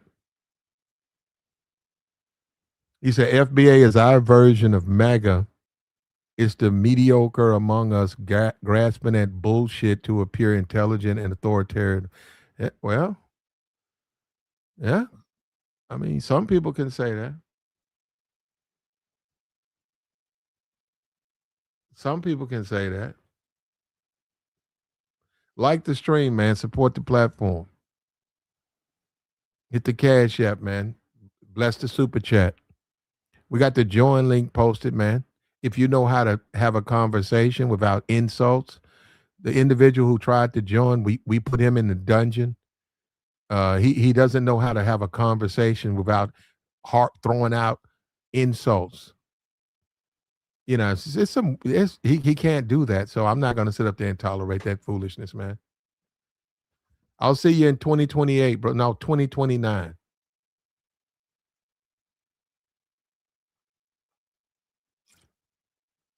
That dungeon, bro, that block list, that shit like going, I'm serious. I've been down there. It's like walking through the graveyard. I'm serious. You go through there, you remember this person from 3 years ago, 4 years ago. You just look at it, right? You see it. You say, man, it's like a graveyard down here.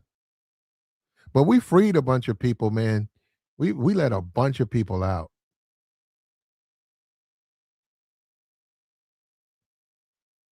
We let a bunch of people out, man. You got your freedom.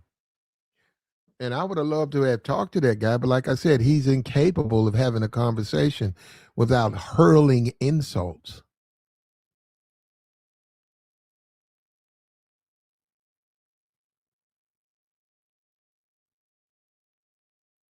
Like the stream, man.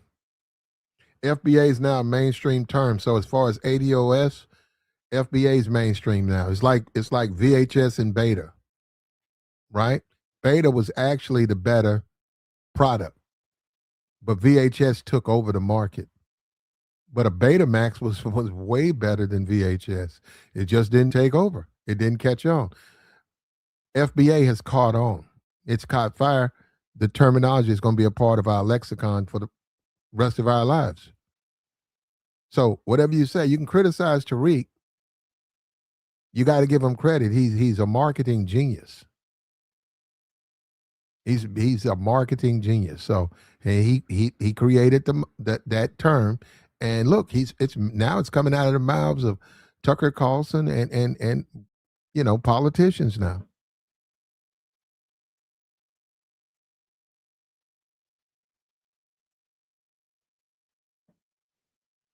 So the Most High said, "If you treat my people good, I will treat you good." There you go.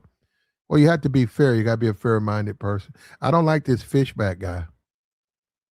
I think this guy's well, he's a politician. He's manipulative. I don't think he gives a damn about black people.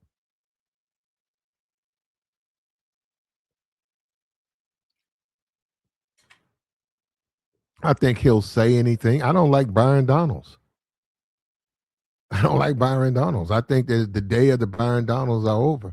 And I don't like the Breakfast Club. Why you keep letting these dudes come up there and talk out their ass? You know, and the Charlamagne, you know, this, why you keep bringing, what is this? I'm going to bring Byron Donalds up here to be anti-black? They had Candace Owens up there. Come on, man.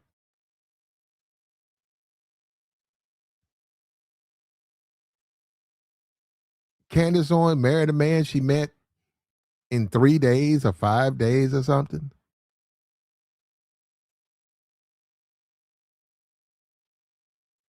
Undermine the black authority. There'll be no black politician. Well, ain't none now.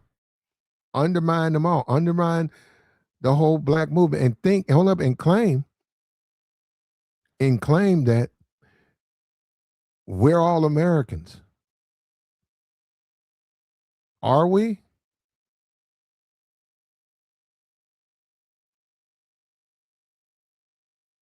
Are we?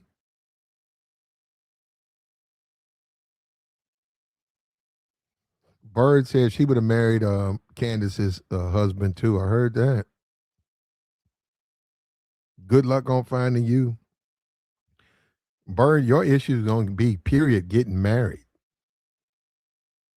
Period. That's going to be the hurdle you got to climb. It ain't got nothing to do with how much money. That's a whole boat, whole different world. The man got money.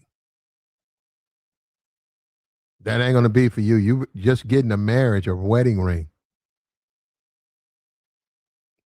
And it's probably going to be a Walmart wedding ring. Walmart's got wedding bands for $40. Oh, no, I think it's less than that, like $25. They'll give you $25. You can get two 14K gold man's and a woman's wedding bands. That's what the money your man, in between his hot dog and chicken wings, he'll buy wedding bands for you. One for him, one for you. You can get married in the house. You can pay your pastor. You can pay him $25 and 2 pieces of church's chicken. He can marry you from the kitchen. You can stand in the front. You can record it. He can eat his chicken, and then he can read and marry you guys. And then, he can sign a license. And you're married.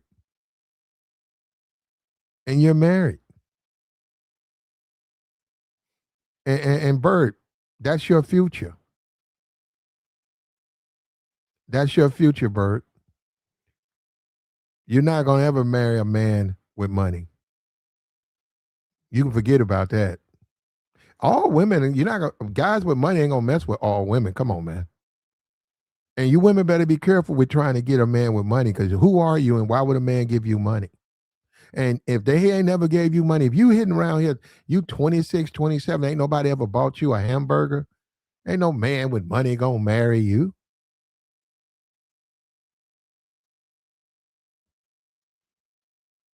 If you stand in line to get in the club, ain't no man with money. The pretty girls don't have to stand in line. If you notice, every time you go somewhere, you always in the line. You ain't gonna marry no man with no money.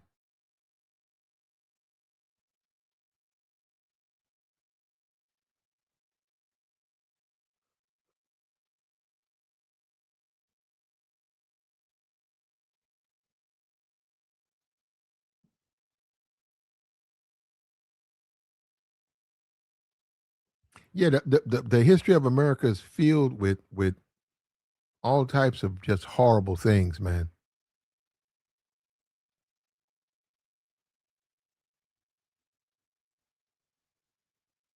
He said Candace ain't even a bad chick like that and got a man with money. White man ain't that like, Well, that's not going to be your that's not going to happen for you. And you keep making these conversations like a nigga gonna give you. Saying no nigga, Bird, you're a piece of ass. And I hate to be the one to tell you that. You're a piece of ass. And I hope you can take that. You're a piece of ass. Nigga gonna show up. You gonna feed him. He gonna smash. He gonna leave. He gonna cut his phone off.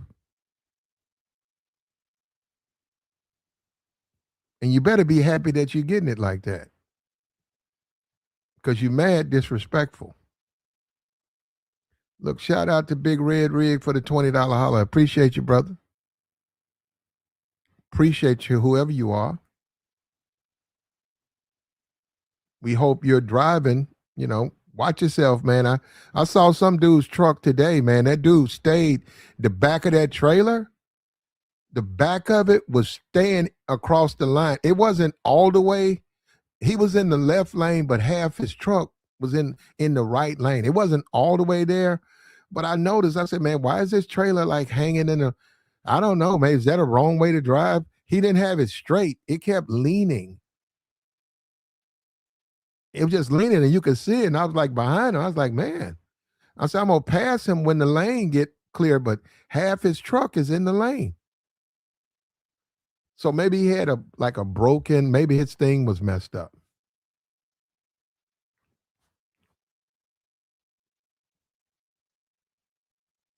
Like the stream, man. Shout out to my man. We appreciate you, brother.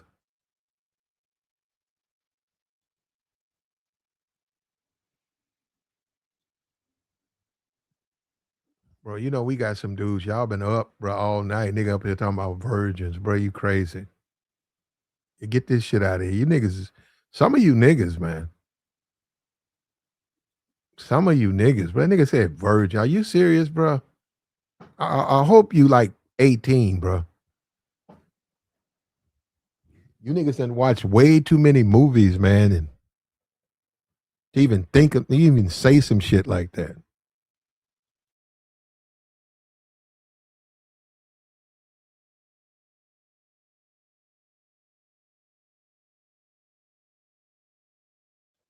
You niggas sound like Floyd.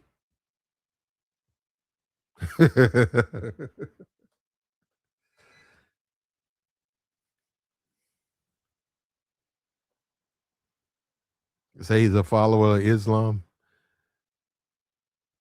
Listen, the whole FBA thing, right? You got Tucker Carlson, you got James Fishback. He's weak in the polls. His money is low. This is a desperate act. He doesn't give a damn about the FBA movement. He's using that. He's weaponizing that against a black man. And they say, here you got a racist. You got two racists. You got Tucker Carlson. You got maybe this Fish. I don't know. And they're up there using FBA terminology to attack Byron Donalds as if they like black people. That's the bizarro land. And that is the Negro. The Negro is always a buffoon, bro. It's just a buffoon. That is so offensive to that these racists would use FBA terminology. These people are racist, man. They're using FBA terminology to attack a black man. I don't care, but that doesn't let them off the hook. And I think that's what we do a lot. But see, the white man knows Negro is doing everything he can. The Negro's like a pet. He's like a big Labrador. When you come home, he hops all on you and he's walking around, he's wagging his tail, his ears are popping around.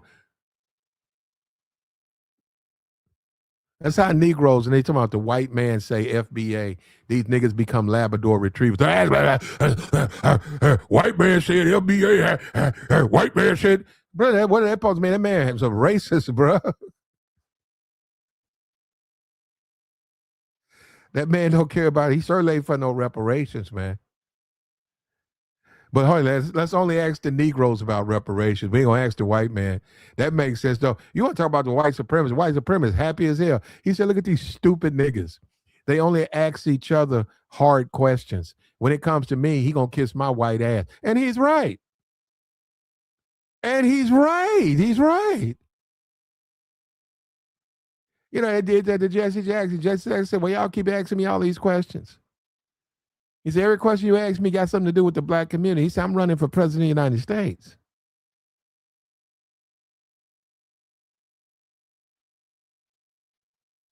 Ask me questions about world policy and shit like that, you know.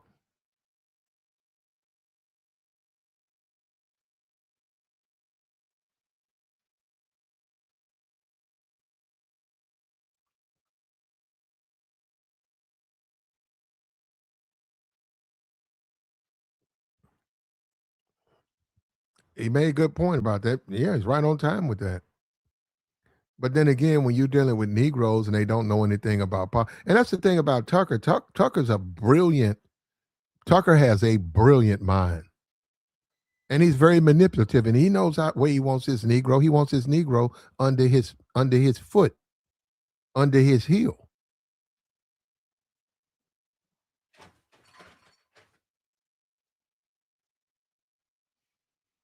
Yeah, keep them in jail, keep them in the ghetto, and that's that whole philosophy, though. That's the And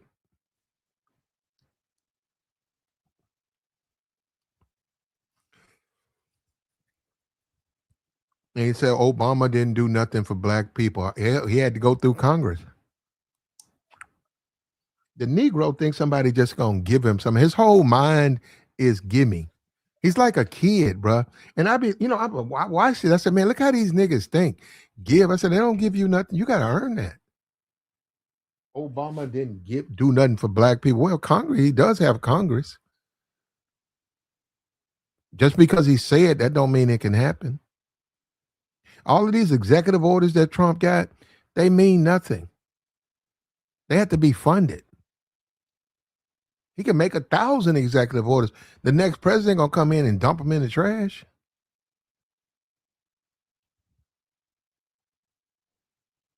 But this is how the Negro thinks, bro. Well, let me tell you something, bro. The white supremacist, he did a number on these Negroes, bro. He got these Negroes thinking that somebody gonna give them something. That hasn't happened in 100 years. These niggas still got their hand out. They really think that too. The white man just gonna give them something. They actually think Tucker Carlson is down with their cause. Well, go ask Tucker about reparations. Go see if Tucker Carlson's gonna agree with reparations. Go and ask him about that.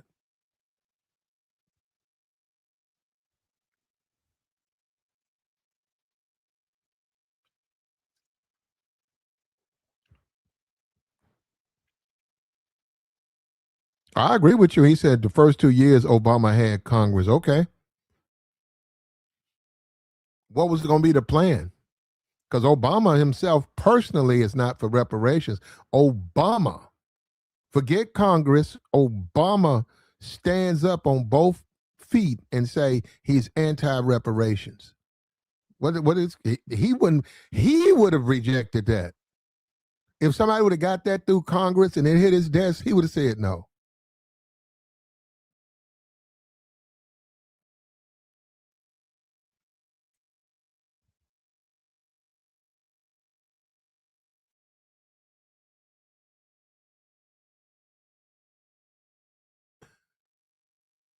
We're going to drop the link. We got something to offer.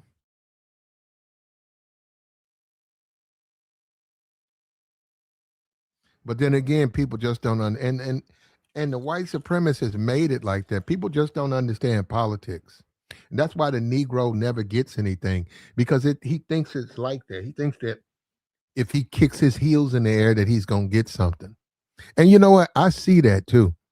Because now I know that, and then I see the politician, and I watch these Negroes. They like children, man. They kick their little heel. Yeah. And then, yet I see the Latino man, he's building his own community. He's prospering. He's getting bigger, better. My friend just had uh his whole house redone. All of the siding taken off, removed, new siding up. And I asked him, I said, well, any black men in there? And he said, nope. He said it was number Mexicans. In fact, I asked, he said, I had 2 black contractors come over here. He said, they both overpriced me. He said, I took the price, I took it down. And he said, I asked the Latino, and the Latino man called him over here. He gave me a different price. He said, I went and talked to some others, and they told me, he said, both of them black dudes are trying to overprice you. He said, first of all, that's just too much. And he reached out to the Latino dude. Latino, he done. They left. Put that man whole house back together. Gave him a price that was considered fair. Worked their ass off even in the cold weather. Didn't say nothing to his wife. Didn't harass his wife. Didn't clutch their penis when his wife got out of. They didn't do nothing. So he had to deal with none of that.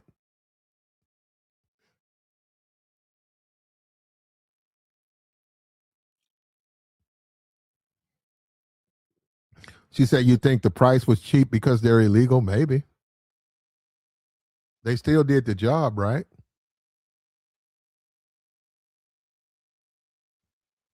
They still did the job. But what it does is it shows you where the Negro. See, what I'm saying is when you say a reparations claim, why would they pay that? See, it's how they look at people. Yeah, the Asian Americans got it. They respect Asian Americans.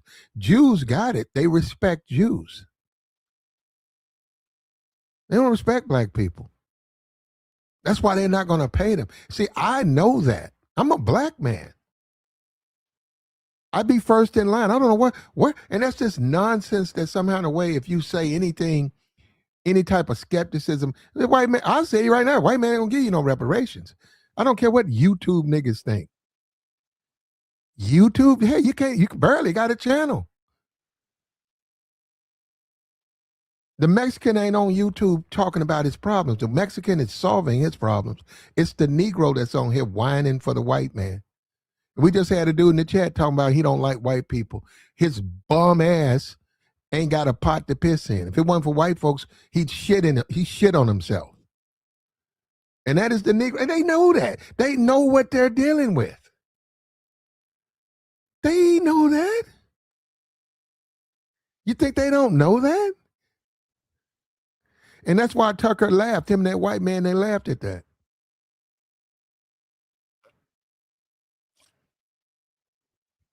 Tucker and that white man, this man is polling low. He probably paid Tucker for the publicity. They got on there to attack a black man, and I don't like Byron Donalds. They got on there to racially attack a black man. They weaponized FBA terminology. They weaponized it. Okay, do you support reparations? Well, you know what? They've never been asked that question because Negroes won't ask white people that question. They only pose that to black politicians. And I didn't know that at first until he was right. If you keep up with politics, black dude, he was running for mayor, not no big, and they did that to him. He got mad because they weren't asking his white opponent what's his position with black people in the black community. But they kept asking him that, and he didn't like that. He thought it was unfair. He said, do you know that's a form of racism? He said, you're asking me questions that you won't ask my opponent? And he said, in addition, what did the white man before me do for black people? Did you ask? This is like with Trump. What is Trump doing for black people? Nothing. So why is it so important to ask the people who run against Trump what they're going to do for black people? Why do they have to do anything? Trump ain't doing nothing for them. Now, you got to be for real. If you're a politician, you got a family, just like Byron Donalds, right? You got to take care of your family. You don't have no time to bullshit, man. Play games.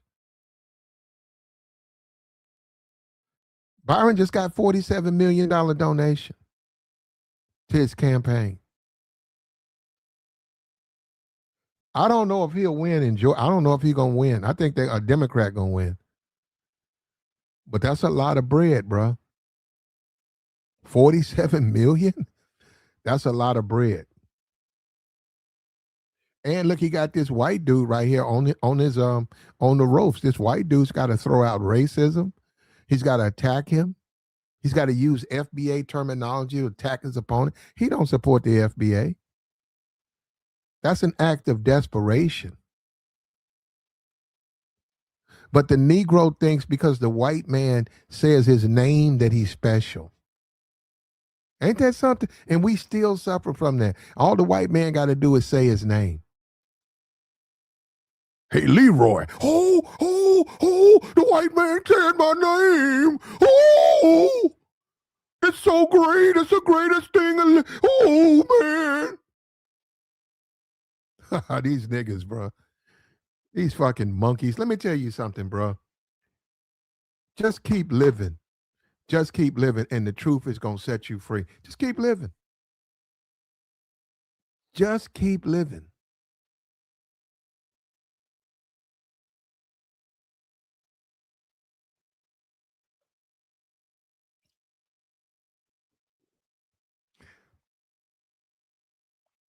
Malcolm X. Malcolm X was in jail for 10 years. He came out of jail a changed man. Yeah, he was a thug. He was an animal. He was a train porter. He was a hustler. He was a pimp. He went to jail. He did 10 years. He came out a changed man. Black people's biggest problem with Malcolm was he wasn't a Christian. It wasn't that he was a reformed criminal. It was he was not a Christian. That was that big. They didn't like him because he wasn't a Christian.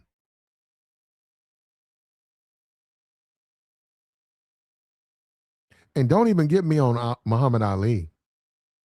You guys keep talking about coons. See, you guys don't even understand what you're talking about. You don't really know about what was going on back then. Muhammad Ali, the shit he did. Anyhow, he was, but I get him that. I agree with him. Vietnam, why should a black man go to Vietnam? I agree. And if you know what they were doing, they were sweeping the ghettos clean. That's like the largest group of black, like to ever fight a war. They sent them out to Vietnam. That's why so many of those Negroes ran away,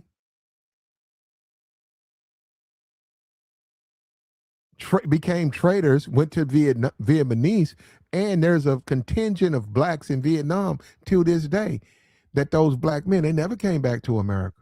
They went on, they got wives, they got jobs, they had lives, they produced offspring. And right now, if you go to Vietnam, there's a contingent of blacks in Vietnam. That's Vietnam. The offspring are still there.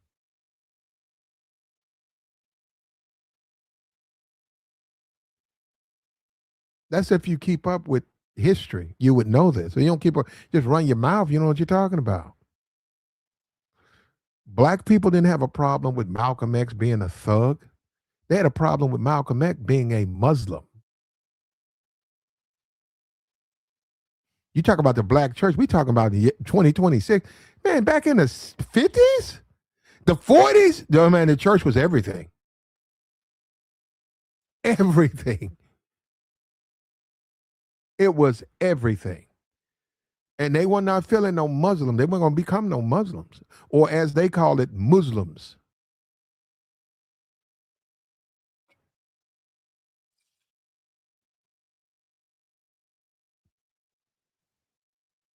He said people think the white man, well, they have always thought that. And that's the way we're programmed.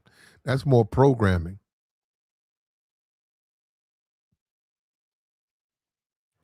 That's how you are psychologically programmed. Yeah, the white man's ISIS code. It's the same thing. And I hate to say this. Look, let me tell you something. I get no joy out of saying this stuff. It's the same thing with Jordan. Man, I wouldn't say I love Michael Jordan. I don't have no problem with Michael Jordan. He played basketball. He flipped that. Well, he really didn't do it. But see, this is what I'm saying. This is what Negroes to me are not fair, because they want to give him so much credit. Look, he was a basketball player. A white man decided to come up with shoes. The white man said, I'll get Negroes to endorse these shoes, and Negroes will buy them, and whites will buy them, and it worked. That was a white man's idea. Michael is eating off of that now, but that was Phil Knight's idea. That was a white man. Why is it so important to give Michael credit he don't deserve? And don't give me this like the man. I got way. Look, I'm gonna tell you something. No, be for real. Magic Johnson. You want to talk about a black man who's got money? I got way more respect for Magic Johnson than I do Mike. I don't really. Michael is. You guys, we just different people, man. I got way more respect for Magic. Magic Johnson. Oh, that's a dude who's doing it and did it. He did it. He had to deal with Larry Bird. He had to deal with the racism. Magic Johnson had to deal with racism, bro. Real racism. People even allege that his HIV diagnosis was faked because they didn't like him.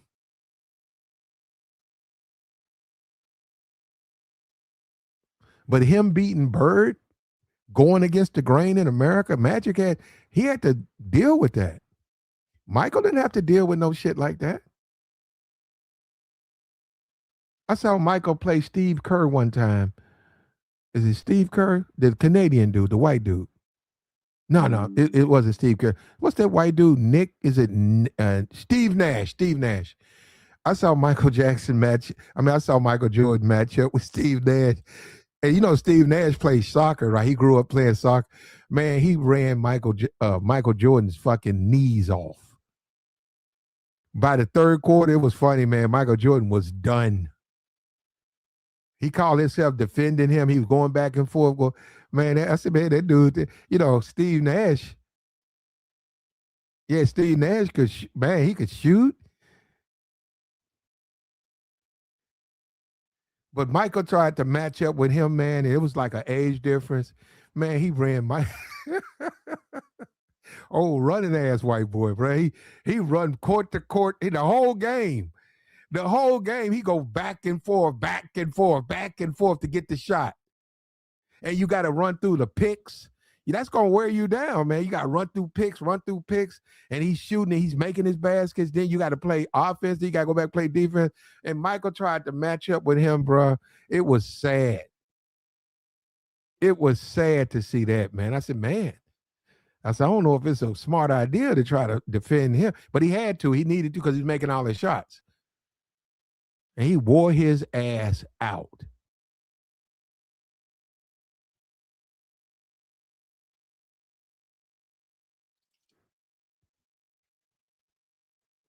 You're right. The Pistons, yeah, and even I saw Isaiah hating on Mike. He's still mad, bro. Isaiah's still mad. That's something you do something to a nigga 30, 40, that nigga still in it. Man, Isaiah's still in his feelings. He got money. He's a millionaire. He's still running around here mad. It's like, bro, I want to ask Isaiah, why you mad, bro? That nigga's still mad.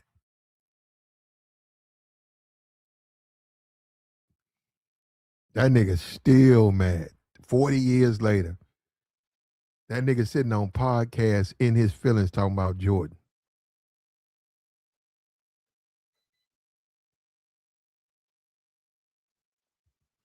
Yeah, Jordan had the movie theaters with them same movies. The same thing BET doing, he was doing that. You can go to a Magic Johnson movie theater and see Lottery Ticket with Bow Wow for $1.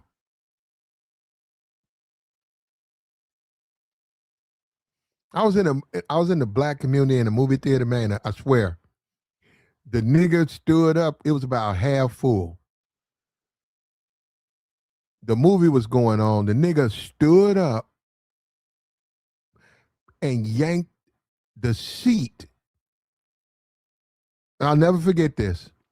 The nigga yanked the seat bottom. He yanked it up out of the metal. He stood up and said, hey! He pulled that thing out of the metal. He had the seat bottom, right? And he walked down and he slung that through the theater. He slung it through the screen.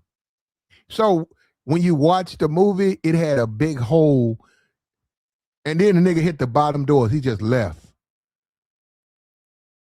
That was the last time I went to a black movie theater. I saw that shit. I was like, what the?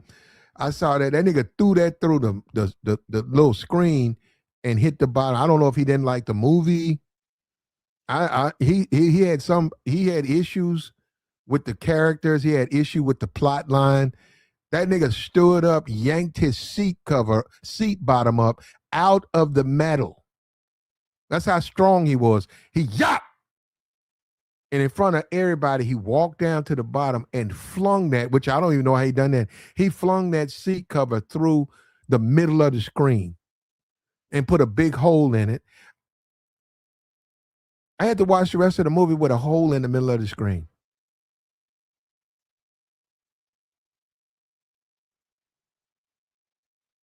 And I got up out of there, man. I said, man. And that's probably one of the smartest decisions I ever made, man. I said, I'm not going. And even when you date, right? I don't go to movie theaters. I don't go to the black. If I got to go to eat, I don't go to the black community. If I got to go to the movie, I don't go to the black community. Predominant black people, I don't go there. I just get treated better in the white community. I think we're afraid to admit that. I just get treated better. And guess what? I ain't got to worry about no nigga trying to knock my bitch and stuff. I don't have to worry about that. I can actually go to the bathroom, come back. She's still sitting there. I go to the black community. I come back. It's 2 niggas in the booth. Like, what the fuck? It's 2 niggas in the booth. Like, what the and all this stuff. I'm finna fight. I don't want to have to fight for my fucking life every time I go somewhere. Bro, the black community is 8 to the bone, bro. It is 8 to the bone.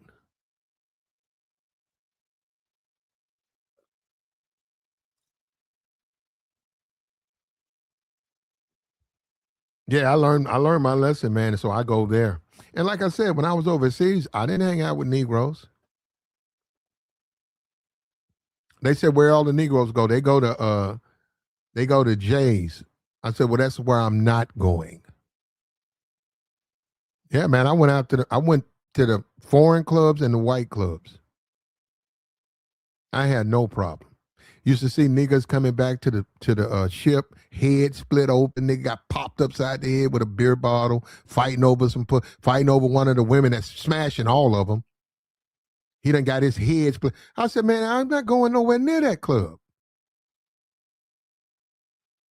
They were doing the same thing over there, bro. And I said, even in overseas, these niggas, they leave America and they bring the value system of the ghetto to overseas. Ain't that something, man? Niggas over here fighting over bitches.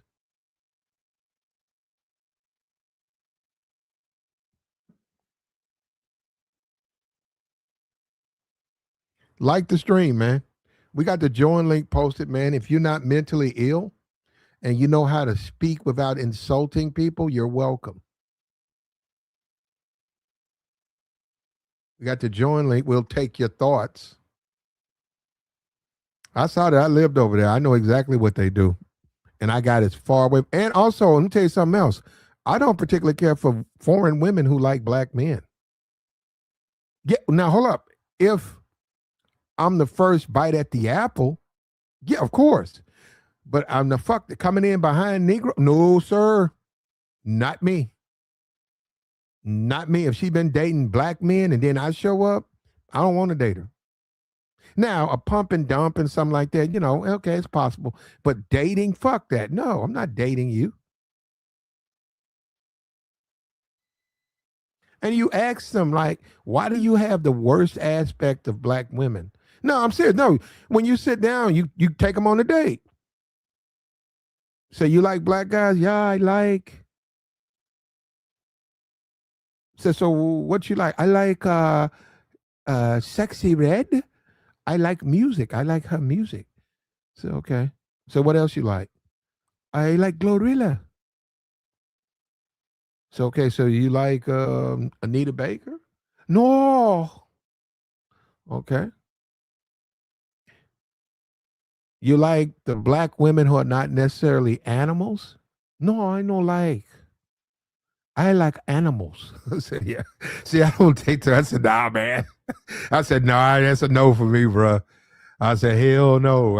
Yeah, and I've done that. I've had that happen to me. I said, man, nah. I said, I'm not with that. Say, hey, I like feminine women. I like what other great. And then it's all what they say, what they call it, role play or whatever, cosplay. It's all cosplay. I don't like foreign women who cosplay black women. No, hell no.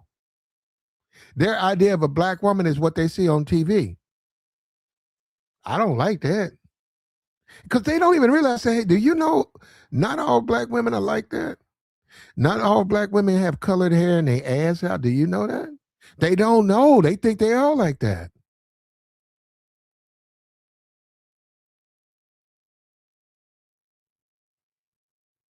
But I learned my lesson, man. So and I live to tell. That's why I'm sitting here talking to you now. I was able to come home, bro, undamaged.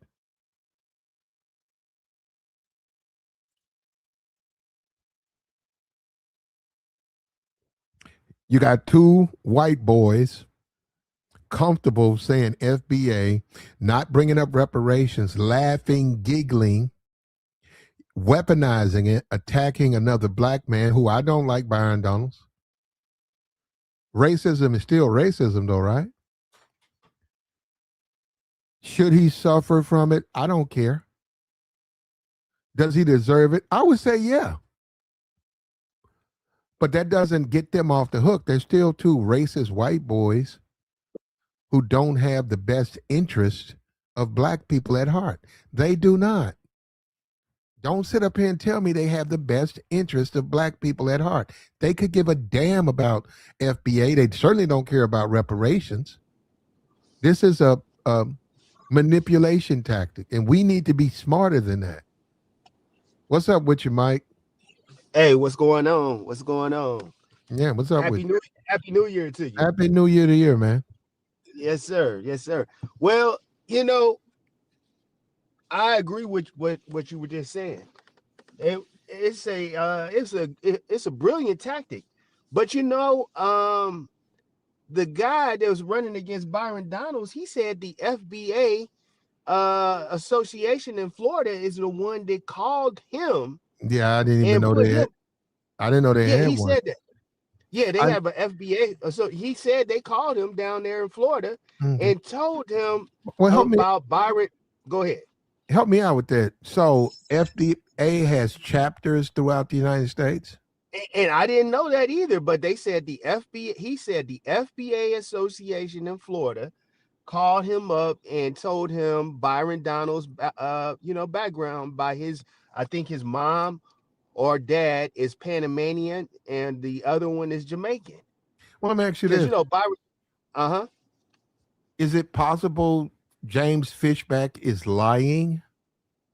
Now that is a possibility because, like I said, like you just saying, I didn't know, but when Tariq played the clip of him talking to Tucker, he said that the association called him up and told him about what's his name's Byron Donalds' background.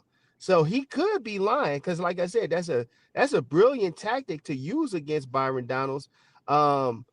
Now, did he call Byron a slave, or did Byron Donalds? He called Byron Donalds a Byron slave. got. I think it was a Jewish organization. Somebody gave him $47 million. This is the primary. This isn't even the general election. Right.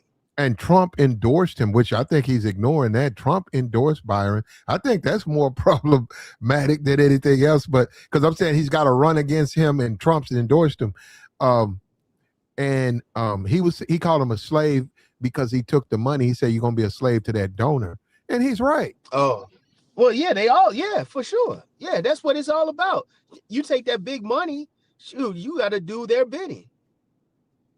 And Byron, I think, said something. It was racist of him to make that analogy of him. And that's when he came up with FBA saying, well, you're not a foundational Black American. Why are you trying to cloak yourself in Historical racism, yeah. Yeah, because your family never experienced American chattel slavery. Yeah, Mhm. yeah. I mean, because Byron Donalds does. He tries to disassociate himself from the racist element of white supremacy. You know what I'm saying? A lot of conservative or Republican black will go out on a limb. Like didn't Tim Scott say racism really doesn't exist? You're bogging out. I don't know why. You're bogging out now. I have no idea why. Am I better now? Yeah, you're better. Yeah. Okay. I said, didn't Tim Scott at one time say that racism really didn't exist and you just got to be determined to make your station in life, basically? So I think that it's this is Hold on. But you know, Tim Scott will say that, but he's Mhm. 100%. Hold up, he's 100% sold that whites are being discriminated against. Oh yeah, he got that Jesse Lee Okay. Peterson Yeah. yeah. So yeah, Byron Donalds I really don't like. I used to kind of like him, but I really don't like him, especially when he came out and said, "Well, I don't want FBA people to get reparations because I can't get them." So yeah, forget him. That's pretty selfish. Does he say that? And this is the thing. He'll say that about blacks, but Mhm. then he'll sign legislation for other groups to get reparations. He's Yeah, not getting that. no, I know, but he's a self. He don't, you know, every every person from the African diaspora that comes over here to America, when they call into different podcasts and stuff, they always say, well, my parents always told me to stay away from you guys, that you guys were lazy, that you welfare, all the negative tropes. Mhm. So it seems like people from the African diaspora, they have more heat and smoke for black They Americans, for do. FBA people, They, than they do for anybody else. they do. They And they're coached to be that way. They're coached to be against black people, to get Mhm. promotions, and they become useful tools. Yeah, If a white man says I gotta promote somebody black, he's yeah, going to promote a foreigner who doesn't have a history of racism, yeah, who's doing everything to appeal to him, everything to please him. I have a video because there's a video I have. I'm not going to play it now, but there's an Indian girl. She's with her mother, and there's a white man. He's doing some work there, and this young girl, you got to see it, man. She's lost her mind. She's treating this dude like he's a Leonardo, like a superstar. He's just a dude that's over there working. yeah, I said, I told you, I said, man, the people overseas, because racism is overseas, brainwashing is overseas. I said, man, white men have the pick of the litter overseas. And see, this is what I'm saying. Then I talk to Negroes who have only been to the Dominican and they don't understand. I said, man, you need to go over there. yeah, You need to go over there and then you'll see for yourself. yeah. But Platt, I always hear about these military guys talking about, oh man, when I was in Germany, man, the women over in Germany, they love the brothers. They love the soul pole and all that. Yeah. So I don't know what to believe. Well, they do. I mean, but you got to also understand the whole. You got to take everything in the sense that the whole group, the group of women who will deal with foreign men, the group. If you look at the whole group, yeah, Yeah, the brothers in Germany, the brothers are gonna get their fair share. But if you are fair and you see what the white man is getting, it's gonna be better than what black, because we're ignoring racism and white supremacy, just ignoring it. That shit is real, man, and it has affected them. In fact, Indians, Vivedic, right? Those guys are complaining that their women don't even like them. oh yeah. I mean, look at JD Vance's wife. She Yeah, stepped out. Yeah, they're complaining. If you keep up with Indian affairs, the men over there, we're talking the regular men, right? They're yeah. complaining that their women don't desire them. They desire white men. Yeah. Now, if you're an Indian man, you can say, I don't care. But you're an Indian man, you got to think about that. How's that going to affect you? You got to think about that. It's like that in Africa. I don't know if we won't go down that rabbit hole. It's like that in Africa. Oh, it's here too. It's Black, worldwide. I know it's worldwide. I know it's and here. but I'm saying our ego as black men, our ego we don't want to accept that. But that's fine. You don't have to. Believe whatever you want. Yeah. Oh yeah, I know, Platt, man. I mean, like I said, I went to white schools all my life after my parents divorced. So they started this desegregation program where they started bringing inner city black kids into the school that I was going to, because I was living out in the suburbs. And so some of the baddest, some of the most pretty black girls, they would be, kind of ghetto or whatever, but they would be like, oh, I don't like these white guys, I don't like these white dudes, whatever. And then next thing you know, you see them smiling up in Chad's face, smiling up in Brad's face. So I observed that at a very early age. Booed up. Yep. Yeah. Yep. Then you say something to him, oh, no, I was just playing with him.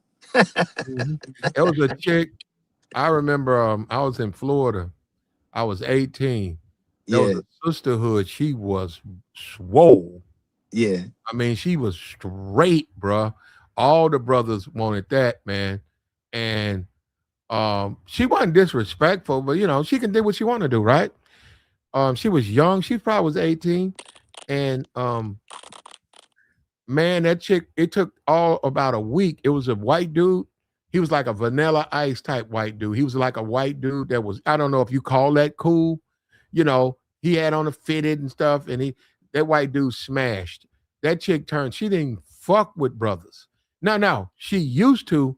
When she got access to that white dude, that chick was all over. That white dude wind up she got in trouble because she wouldn't leave him alone. And he had a bunch of women. He had a bunch of white girls and black girls. And he smashed, but she wouldn't leave him alone. He had to report her. She wound up getting in trouble. And she was fine too. Because we was all the brothers. We was like, damn, it's like that? Like, it's like that you finna get locked up behind this dude? Man, it's like she lost her mind. Her first white dude, she literally lost her, man. You'd have to see it, man. It was wild to see that. And we knew the dude. He would come by, hang out. Well, what's up, man? We knew him. He was a cool dude. He was smashing a lot. He had a bunch of white girls. He was smashing a lot of women. And she didn't want to deal with the fact that she was just one of many. And it got to the point where he had to put the paperwork on her.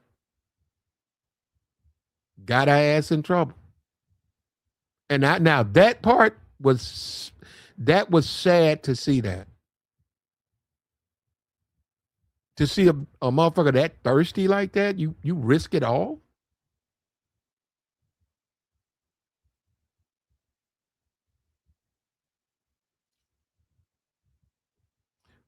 Byron Donalds is under fire. White boy has weaponized FBA terminology to attack him. Well, that's fine. I don't care. But do you support reparations? You want to talk about FBA this, FBA that? How do you feel about reparations? Oh, you don't support reparations. Well, why are you using that terminology? Oh, you're just doing it to attack your opponent. Is that what this is about? Is this about give the white supremacists a weapon to attack other black people? And then pretend that they're not racist? And if you say, hey, you don't like tethers, what are you doing for the foundational black Americans here now? What are you doing for them? What are you doing? Politician, what are you doing? You say you understand. Okay, what are you doing now? What schools are you building? What businesses are you helping get started? What tax breaks are you giving so that Tyrone can start a barbershop? You gonna give him 5 years no taxes, 2 years no utilities? and a $20,000 grant, you gonna give him that? And he could take that building that nobody's in, he could fix that up, add maybe 5,000 of his own money, 25,000, put the chairs in there, clean it out, get it going. 2 years, no utilities. 5 years, no taxes. He can have a child, take care of his kid, have a business, build a life, a black man. You say you care about the FBA, right, white man? You gonna do that, Tucker? You say you like the FBA, right, Tucker? Or you just gonna use it to weaponize to attack your opponent and then hide behind your racism? The man's polling at 9%. Byron's got Trump's endorsement. He just got 47. I don't even know. That's nuts, bro. For a governor, that he got $47 million. That's just one donation. This guy's upset he's not going to win the primary. Now, that being said, I don't think Byron's going to win the general. I think the Democrats going to win. And that gets into the way our society is, and the way America is. Things are changing. But no, I don't co-sign racism. So no, this white dude, hey, my thing is, why don't you guys find out about FBA? Why don't you find out about it? Why don't you talk to the people online who talk about it? You can do it, Tucker. And I want those people to challenge you with your opinion about reparations. If it's the right thing to do, if you're a Christian man and you believe in Christian principles, explain to me why you don't support it. Or is it just because they're black? Which is probably going to be why you don't support it.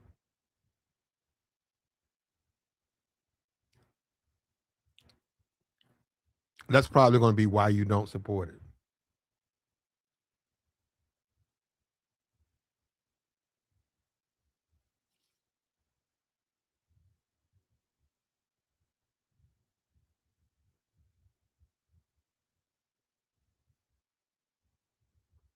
Like the stream, man. Support the platform. We got the join link posted, man. Take your thoughts. How do you feel about reparations being discussed with no reparations talk? How do you feel about the FBA being discussed with minus the reparations? Isn't this about a reparations claim?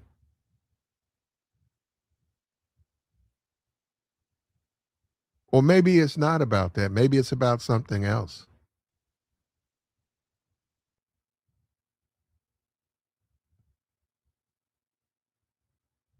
You tell me, man.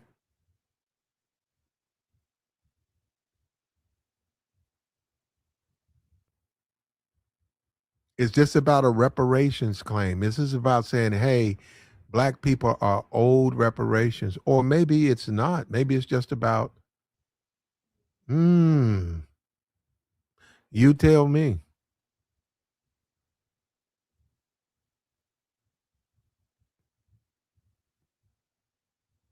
You have to wonder, man.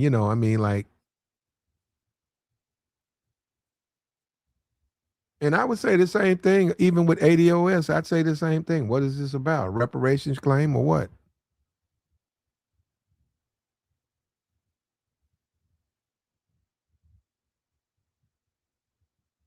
And black people know they black, man. Shit, I knew I was black I've been knowing I'm black for a long time. I don't need no affirmations. I don't need a white man to tell me what race I am. If that is a thing, many people don't even believe race even exists. That's a construct built by the white man. We're all humans, right? The human race, right? Right? Right? He said it's about reparations and who qualifies for reparations. I agree. Why don't we discuss that? Byron Donalds, who wants to discuss him? Why don't we discuss that since you interjected it? Are you for reparations? Mr. Politician, are you for reparations? And I'm gonna stand on this, and I say this, I'm gonna say it 1,000 times. It's racist to ask black people to give you an opinion about reparations. You don't ask that from their white opponents. Their white opponents have to speak on it too. Let the white opponents say, I do support racism. I mean, I do support reparations for black people, for slaves, descendants of slaves. Let them say that.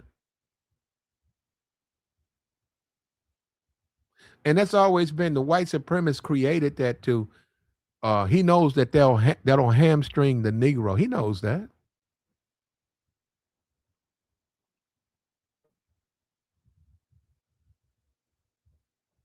He knows that. They did that to Jesse Jackson. They saw that he was catching fire. They wanted to slow his momentum. They started asking him a bunch of questions like that.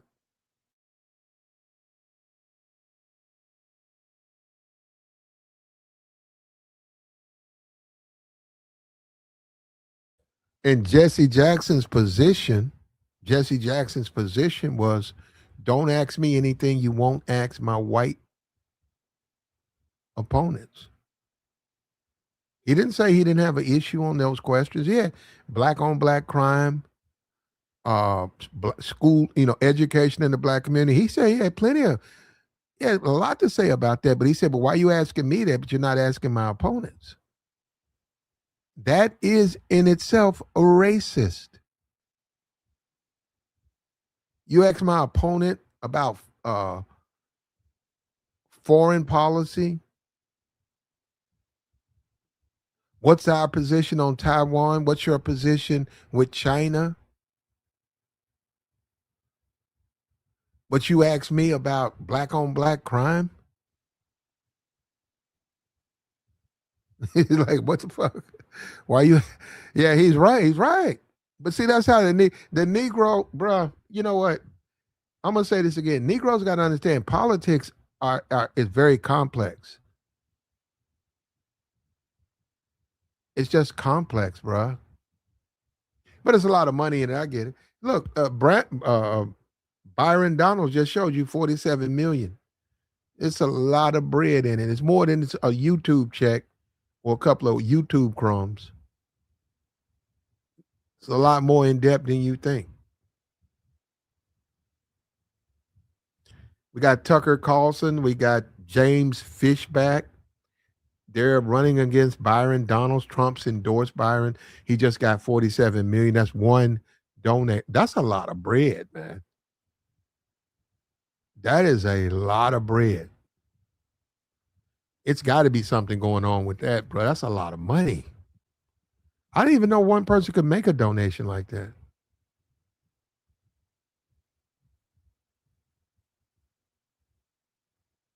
Also, we want to talk about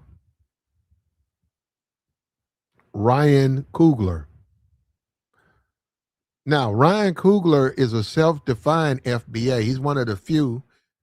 He openly says he's FBA. He's a foundational Black American. That's what he says. Ryan Coogler, he defines himself as an FBA. He won two Golden Globes. He was nominated for 7. It's a possibility sinners could win an Oscar. It's a possibility. But he's doing the Hollywood, the publicity run. He went to the Golden Globes. Michael B. Jordan was with him. The entire cast was on stage at the Golden Globes. They won 2. They were up for 7. People felt like they got robbed. Now they got to do the Screen Actors Guild. So when you say reparations, this is a guy who openly says he's an FBA, Foundational Black American, right? Ryan Coogler. So guys like him, the term is here now. The term has arrived. The term is mainstream America.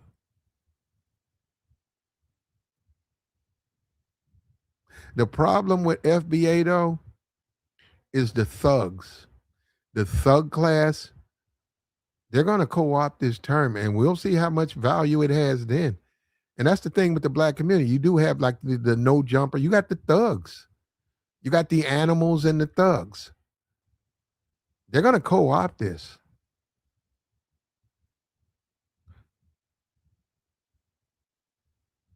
They're going to co-opt this term, and then we'll see how much value it has. When the animals and the thugs and the criminals, when they start bringing that up, because that's politics ain't going to work. It don't work that way. Politics is about your family. It's about your future. It ain't about wearing a baseball hat backwards.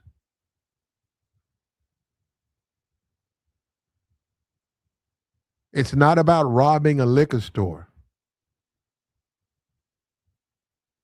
And I fear that that's what FBA is going to basically become.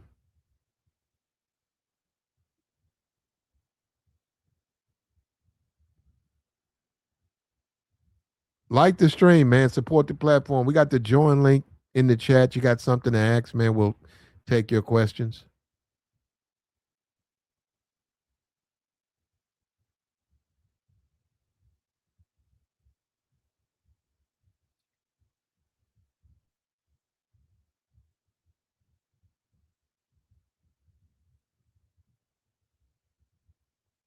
He said if these dumb Negroes will stop buying Jordans and SRTs.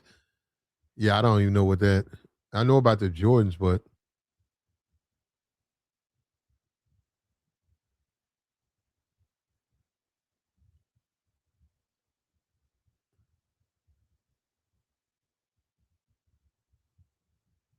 but that's the thing, man. They are going to try to manipulate you.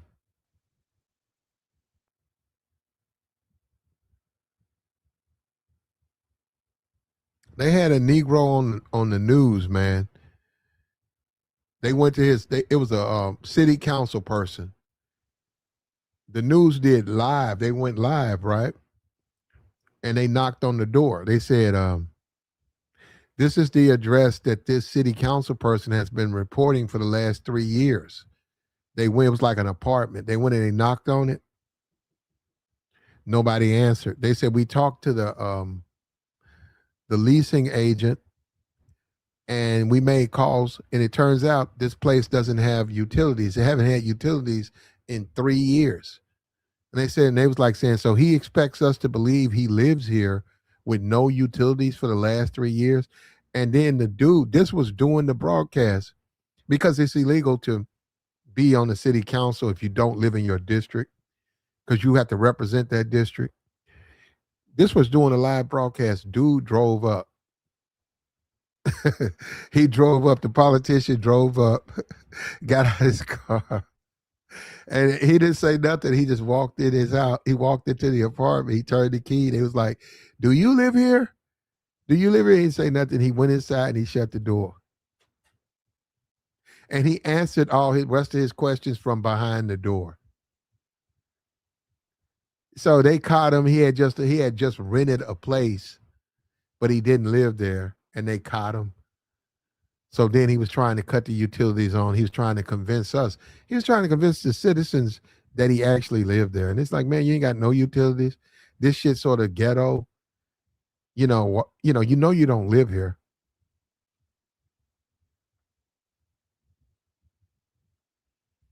He said reparations are never coming. It's only a strategy to get votes. It might be. Maxine Waters has been doing it for years. She lives in a $5 million house, but she has a P.O. box in Watts. Oh, for real? So she don't live in her I didn't know that. A P.O. box. Does she represent Watts?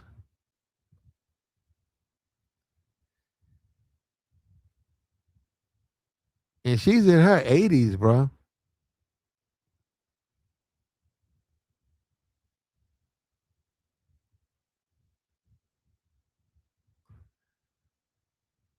Yeah, I didn't know that, man. I didn't know she just had a PA. Wow, that's illegal though, right? Ain't that illegal? What's up with you, man? Hold on, let me go check. He said he can't hear me. Let me go check.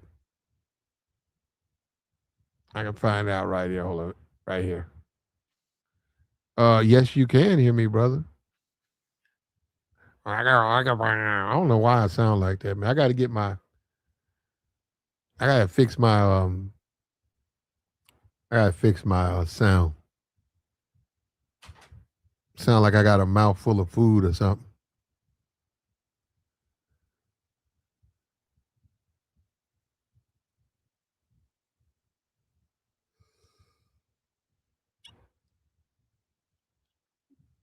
Like the stream, man.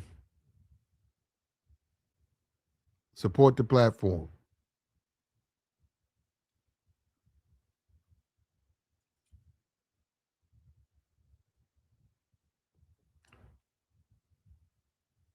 Two white supremacists attack a black man or a tether. Okay.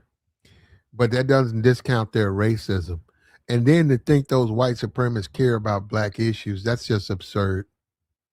That's the dumbest thing. You got to be the dumbest monkey in the world to think that Tucker Carlson gives a damn about FBA or the movement of the FBA. That white boy don't give a fuck about niggas. He'll laugh at them and he'll use them. He likes that they divide each other. That makes him happy. But black people, bro, and you know what? This is the thing, Tucker. I almost have to apologize to you because you're right. You know, these Negroes don't care.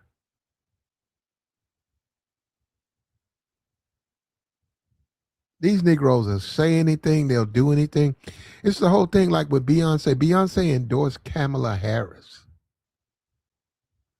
Beyonce endorsed Kamala Harris.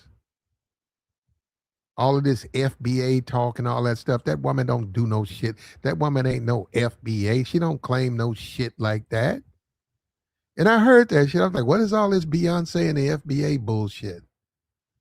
That woman endorsed Kamala Harris. You can't just give somebody something they don't want. That woman don't call herself no shit like that. Now, Ryan Coogler, he does. Ryan Coogler defines himself as FBA. And I know that's going to be a problem. Black people, see, this is the beginning. You're going to see a lot of prominent black people denounce that. They're not going to define themselves as that. You can throw it on. I can say it right now. Hey, man, you are a Omarian. All black people, they are Marians, man. They black people, they are Marians. There go Jay-Z. He's a proud Omarian. That kind of shit is that. What? And that's what Tucker's laughing at. He knows this shit is fucking ridiculous. And he gonna stay on, he don't give a fuck about these niggas. And they're gonna use that to attack the tethers they don't like. The ones that do their bidding, they're not gonna use that.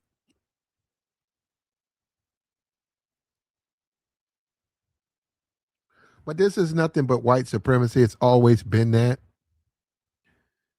And it's gonna stay in charge, man, because of the Negro. He said, are you a FBA supporter? I'm FBA, brother. I'm foundational Black American. My mother was, my father was, his grandfather, his wife before them. I'm foundational Black American. And see, this is what they talk about with the brainwashing, right? This is right here, the classic example. So unless I say everything you want me to say some kind of way, what, I'm no longer a black person now, I'm not foundational Black American.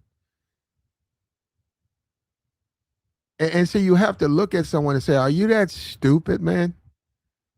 Are you serious? So you telling me, so this is like the Mike Pence. Donald Trump broke the fucking law.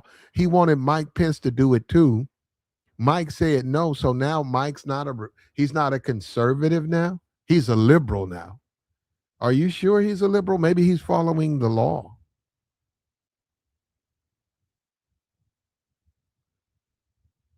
So now terms become just like the truth.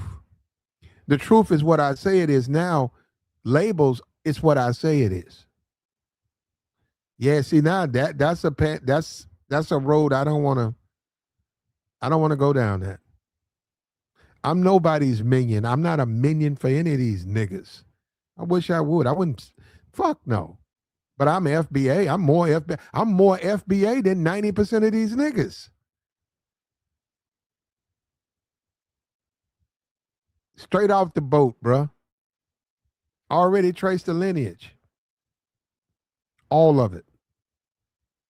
Half of these niggas is first generation. Half of them.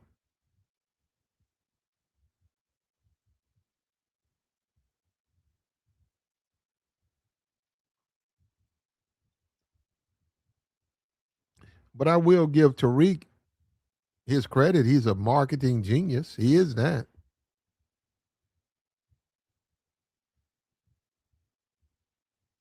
And he took what Yvette them, they were doing it. He came in, created his own label, and he's got Tucker Carlson saying FBA.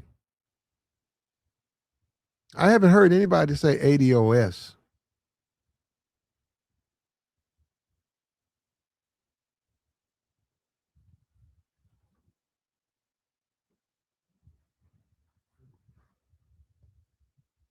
I haven't heard it.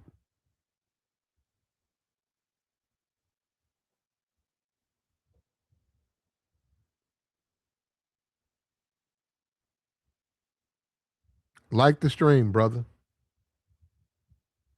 Support the platform.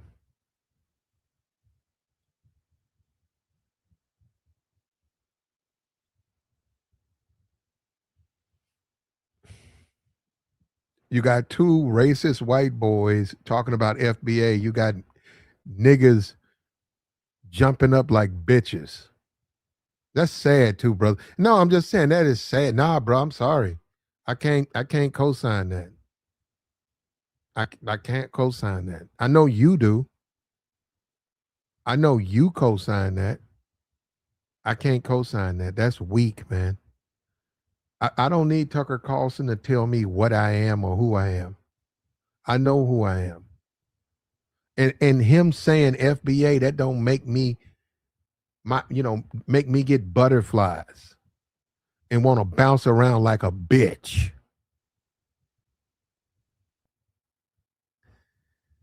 I look at him for what he is, two white boys who's using that to attack other black people. Now I don't like Byron Donalds. But I don't want to see anybody. I don't want to see Tucker Carlson done wrong. I don't want to see anybody done wrong. Right is right, wrong is wrong, right? Or maybe it's not like that. Maybe we're gonna do like Trump do. Right is what he says it is. When that white woman got her she got shot in the fucking head 3 times. She was a terrorist. Because he say so. Meanwhile, Charlie Kirk, who was a political agitator, he's a victim. Let's lower the flag. Come on, man. This the country we live in now? He's a victim. Let's lower the flag. This is the world we live in now. We supposed to feel sorry for Charlie Kirk, who was a millionaire and a racist and a political agitator. This white woman, we're supposed to be against her because Trump say so. So now, fearless leader Donald Trump, whatever he says goes. Yeah, you can leave me. Yeah, count me out on that, brother. I agree. Trump does do some good things. This thing with the Venezuela shooting the drug dealers, those things, yeah. But no, I don't co-sign everything. He's sitting up there lying. That woman got shot in her fucking head, bruh. Oh, she a white woman. What does it mean? I'm supposed to not care about it? That's what I'm saying. I'm not with a lot of you niggas either. A lot of you niggas is on some other shit. Right is right, wrong is wrong.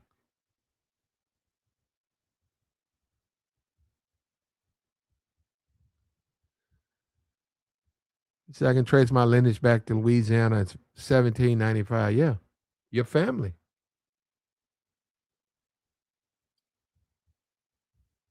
Trace back those birth certificates. You trace them back and then you build up a legacy. And you got what these website now? You can buy it from them. They'll take you all the way back. What's that commercial that dude said his dad was a slave or something? He said his great grandfather was a slave, but he didn't die. Well, what the fuck that got to do with him being a slave, bro? Yeah, they have him saying I know they're trying to get people to come. Ancestry.com. They try to get people to come to their website, but that's some stupid. I'm looking at this black dude talking about his great grandfather was a slave, but he's smiling, but he didn't die one. What the fuck that's supposed to mean? He shouldn't have been a slave. He should never have been a slave to begin with. I said they'll do anything to get these niggas, but these niggas, and bro, let me tell you something. Slavery has done a number on the Negro. And there's a lot of Negroes who don't want you to be free. They want you to stay right where you are. That's how they make their money. That's exactly how they make their bread. They make their bread off you feeling like you can't make it. And you got to wait for the white man to give you a handout. And I'm telling you something right now, you niggas, if you waiting on reparations, you're going to be dead 15 times. If you that, but see, I don't think black people are that stupid. That just really makes me wonder. You think a white man gonna give you a reparations check? You think that? Look, black people should petition for it, but you have to accept it's gonna be a minute. And the only person who could really do it is in office right now. He's not for it. You're going to need a kick-ass politician like a Trump type to get reparations. You're not going to get that from a Joe Biden. You're not going to get that from a Democrat. Democrats are not tough enough.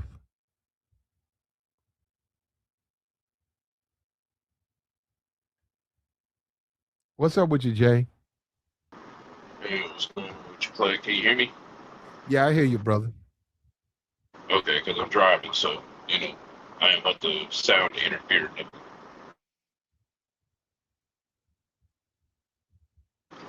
Anyways, yeah, it's an interesting topic, man. I don't really follow politics all that much, but I do think it's interesting that this was brought up. I just think it's subject matter for that little show or whatever they got going on, because podcasts can talk about this until the sun come up. So it don't necessarily mean nothing gonna get done.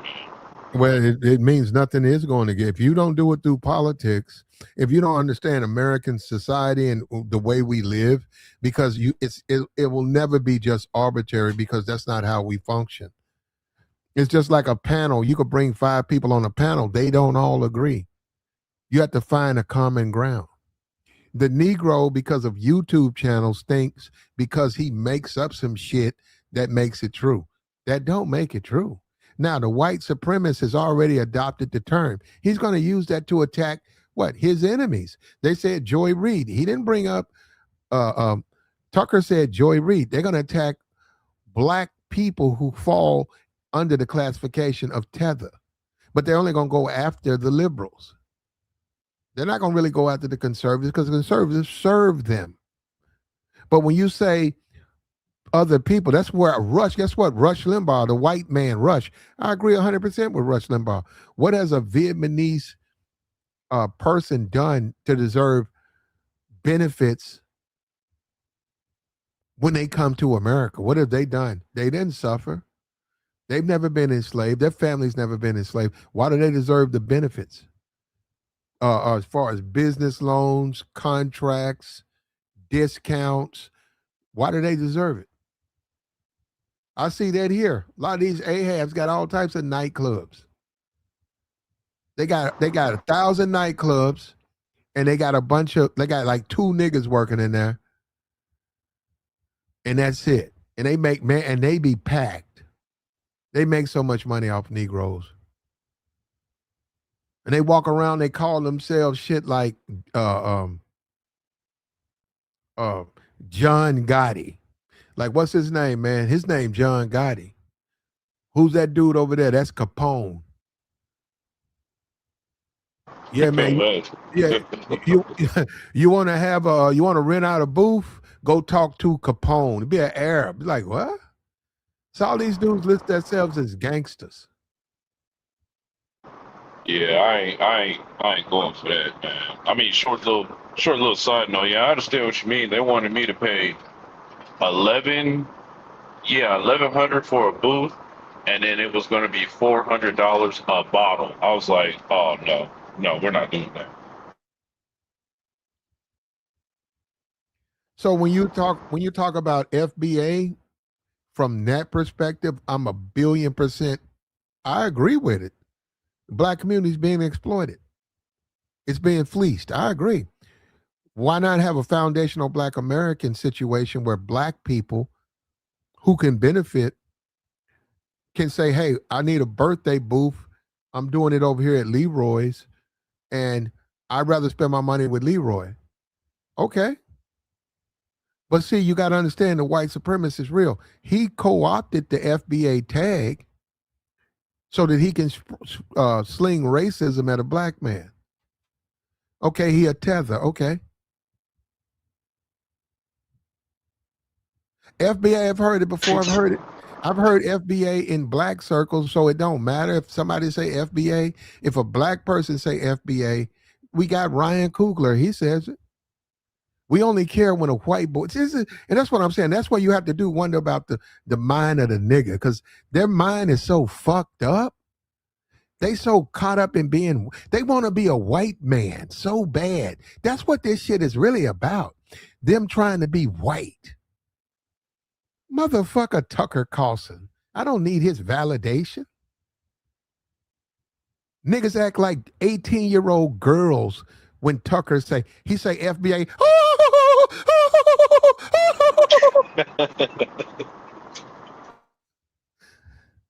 That shit don't even make sense when you think about it, bro. And then you look at Tucker, you say, well, Tucker, I have to agree with you. Look at these Negro, they get butterflies. He's like, oh, yeah. They get butterflies when I talk. When I say their name, they get butterflies. That's crazy.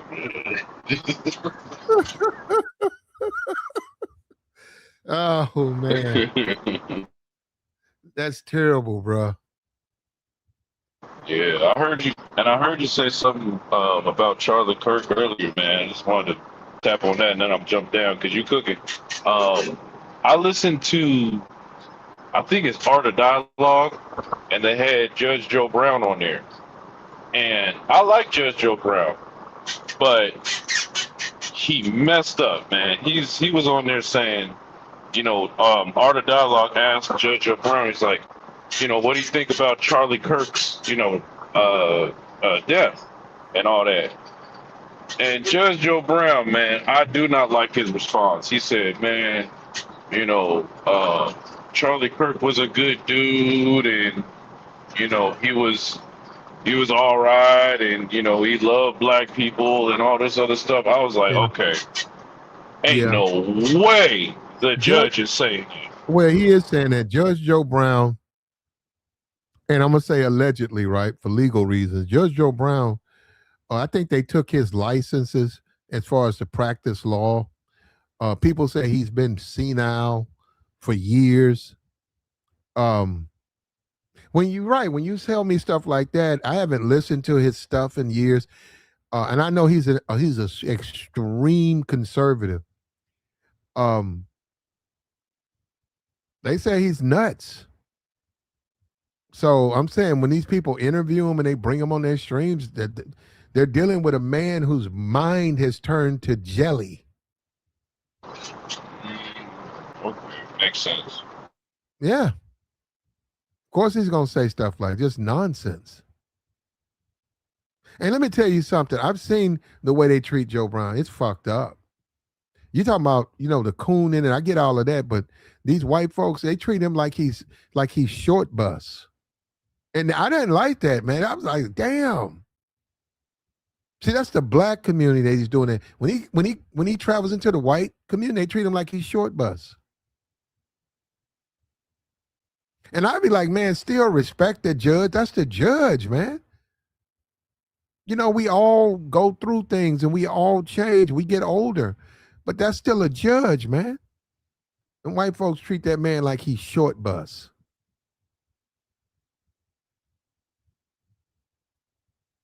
That's sad. Yes, that is sad. I was just about to say that. It is sad to see, him going through it. It's just because there's no way that. I'm sorry. There's just no way I could see someone who thinks all blacks should be slaves as a good dude. That's not happening. I'm sorry, man. I'm not gonna poke at Charlie Kirk's death or anything like that. But I will say, Lavelle Crawford, the comedian, he made a joke. He said, if they asked Donald Trump, hey Donald Trump, what do you think about Charlie Kirk's death, man? Lavelle Crawford said, Donald Trump gonna say something like, yeah, it was sad, it was a tragedy or whatever. But I'm glad that whoever got Charlie Kirk didn't get me, because that motherfucker did not miss. Yeah, well, yeah. Yeah. Well, yeah, I follow where you're going with it. That was a gay dude. It's another some dude just the LGBT. They've been on fire, bro. They've been going after these. The guy who at the golf course, the guy was a trans. So what dude? The guy who was at his golf course, but they saw the gun sticking out and they arrested him. Oh, yeah. That guy was a transgender. That guy was a transgender. That's crazy. But anyways, Clay, you cooking, man, so I'm gonna let you cook. All right, I'm gonna hop down. All right. Yes, sir. You got Ryan Coogler. He just won with Sinners. We're finna have the Screen Actors Guild.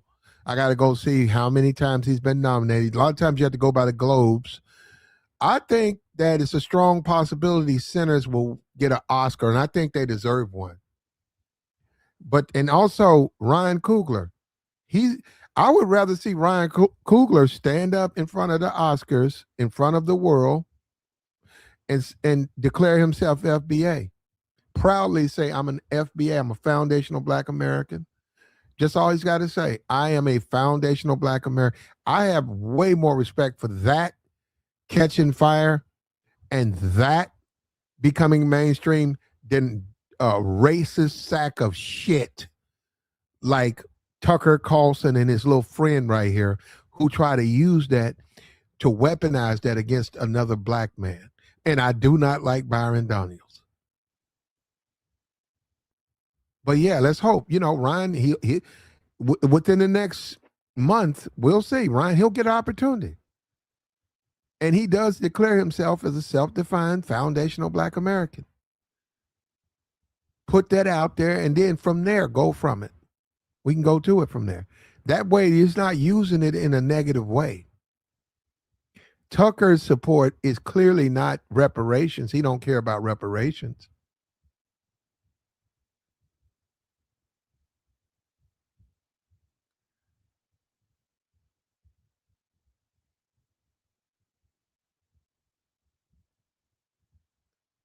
He said, I'm buying some Telsa stock instead of that with that money. Yeah.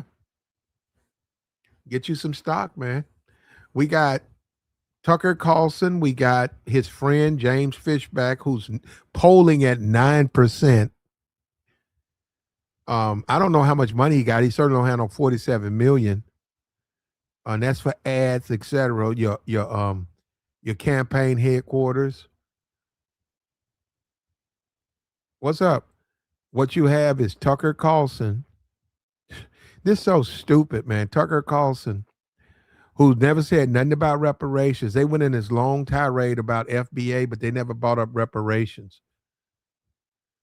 Okay, are you going to talk about reparations? That should have been said after he says, "I support FBA." Okay, do you support reparations? Because how are you going to say you support FBA but you don't support reparations?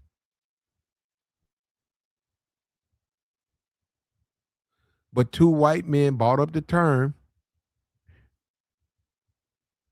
Niggas start acting like bitches, which is sad. And I'm sorry, man. I said I can't. That's just too much for me. I'm like, man, fuck that white boy. I don't need him to validate me. I could give a shit what he thinks about me. He probably think a lot of things. I got an opinion about him. But if you're gonna bring it up, why not talk about some reparations? How much you think I deserve?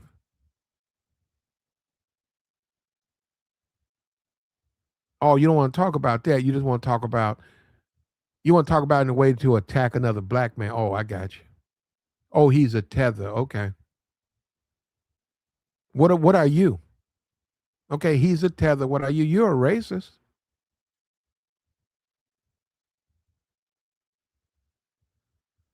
And until black people can stand on their own 2 feet, we're going to keep going through this, bro. And until you niggas learn somebody just lies to you, promises you bullshit, delivers nothing, wait on your reparations, brother. I hope you get it before you pass away. I can't believe the Negro. The Negro think white folks, have they ever given you anything? When have they given you anything? But all of a sudden they're going to give you $2 million in America. You believe that?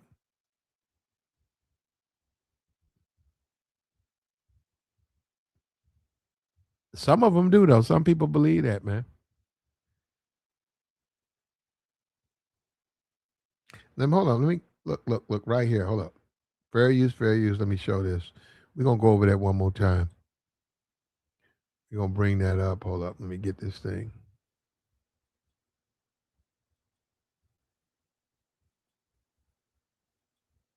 I'm trying hard not to laugh, but Let me scoot up. Right here. White boy, James Fishback, the newest FBA supporter. This guy's going to make sure black people don't catch hell. James Fishback. We know he cares about the affairs of black people. We know that. Why wouldn't he? Why wouldn't James care about? Why wouldn't he care about black people? Like he loves us, right? Fair use. Which is actually quite interesting because I got a call from the Foundational Black American Society here in Florida who reminded me that Byron's mother is Jamaican, he is Panamanian, and they found it quite insulting in their words that he would try to claim victimhood of slavery without a single descendant of American slaves in his family. I like those foundational guys. They're so good. Tariq Nasheed and all. I mean, I don't agree with everything, but they've got a perspective. If your family's been here 400 years, and the descendants of a lot of American slaves or families have been here 400 years, I don't know. I think that gives. I'll listen to you. Like you've 100%. you've got a point of view that is legitimate, I think. Yeah. Okay, are you for reparations? Okay. At that point, that should have been the question is, do you support reparations? You just said it's a legitimate point of view. You understand. Where are the reparations? How about you give me the money, right? Because you care and you understand. Give me the money. Or you just want to use this to attack a black man, which is fine. He's a tether. He is. So you don't really believe in the movement. You're just saying it. You're just using it to weaponize against a black man. Oh, I get it now. And they're unequivocally heritage Americans. That's for sure. 100%. They're definitely heritage Americans, if anyone is. And, someone rolls in from Ghana and gets an MSNBC slot and starts speaking on behalf of black people. It's like, shut up, honey. You've got nothing to do with this. Right. Well, that's why I disagree. I get it. He talking about Joy Reid. I get it. Okay, speaking behalf of black people. I disagree. If they're speaking in a way that moves if they're supportive of the movement and it's progressive, yes. Speaking in a way to enrich themselves or something, no. When you say Byron Donalds being anti-black, no. So what I'm saying is and then I'm also asking the white supremacists, right? Just think about that for a moment. I'm asking the white supremacist to look at me and be fair. He's not going to do that. He wouldn't be a white supremacist if he did that.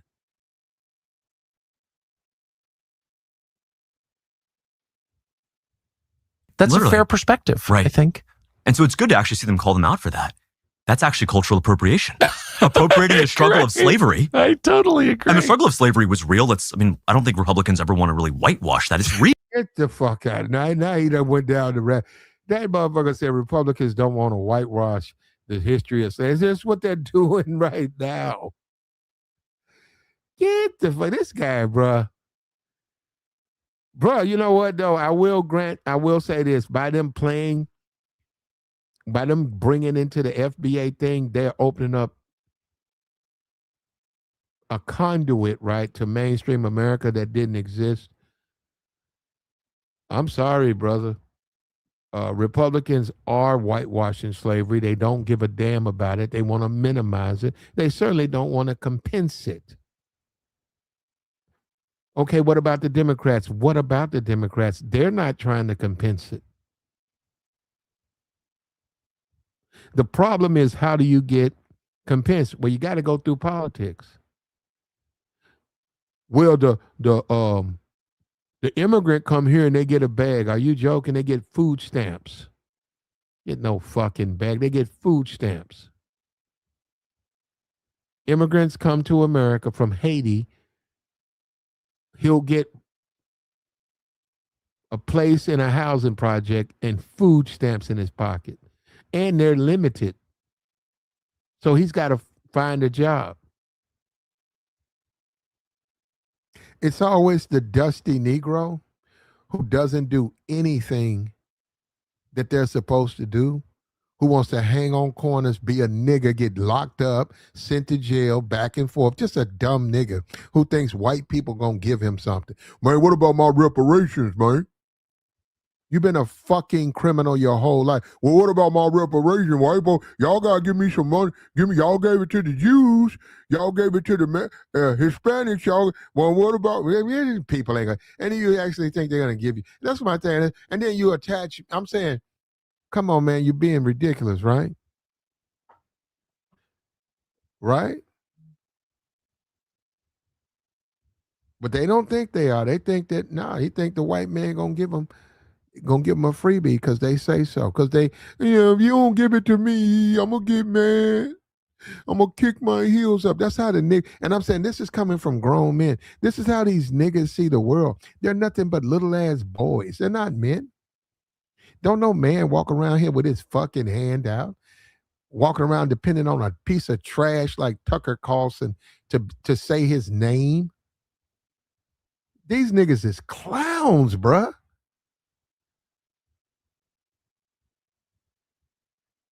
These niggas is clowns. If I was Tucker Carlson, I would be laughing my ass off. Look how stupid these niggas are. We're using this to push racism, and these monkeys are bouncing around like bitches.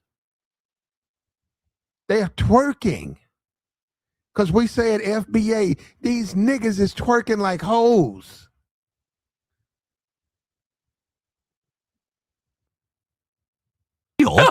Right? But for we're Byron, against slavery. We're against it. Whether it's in the, West Bank or here or anywhere. Or anywhere. Yeah, against it. And so for Byron's group, his team, to call me and essentially our entire supporting base racists for saying that you're a slave when quite literally you took $45 million. You won't tell us what you agreed to take that money this early in a primary, which is unprecedented. You know this, how unprecedented that kind of money is in an uncontested primary until now.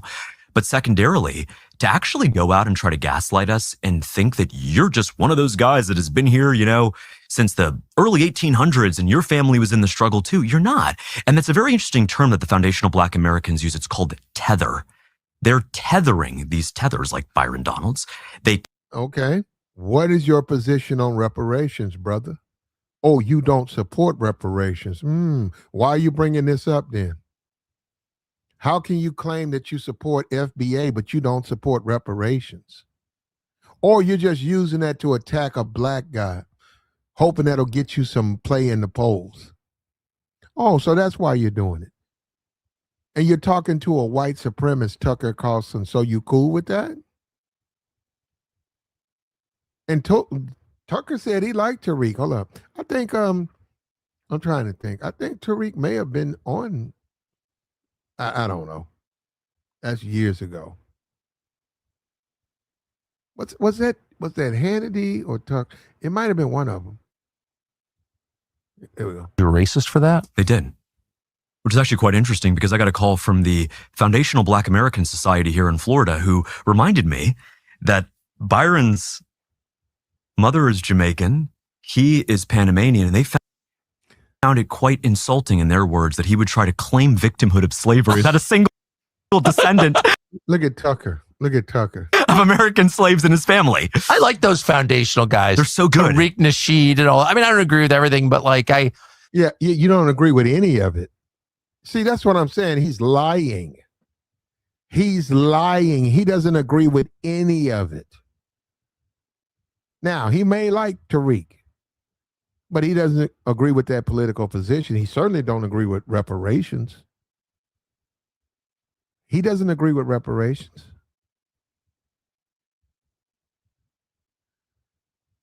Like the stream, man. Like the stream. And as long as the Negro is waiting on the white man to do right by him, he's gonna stay on the bottom. Man, that's Malcolm X. Malcolm X said that he didn't wait on a white man to get off the dope. He didn't wait for a white man to lead the white women alone. He didn't wait for that. He did it himself. And he talked about it. That's why he was so much against liberals and white people helping black. He was against that 100%. He said black people got to help themselves. That's when that white woman asked him what she can do. He said nothing. You can't do nothing to help the Negro. And we live in a society right now where the Negro still wants to sit in the white man's lap like a bitch.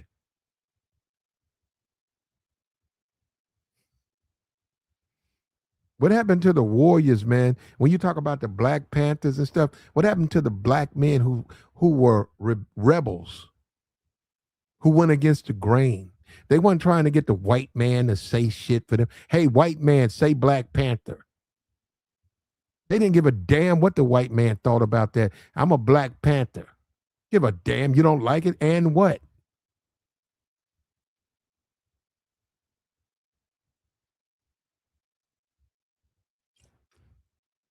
It's a new world, though, man. We just live in a new world, man, and we just lost, bro. And I'm not surprised. Like I said, the Latinos in my community, they doing so good, bro. They're just prospering. They're getting bigger. They're getting better. They're doing so good, and they deserve it. They work hard. They play by the rules.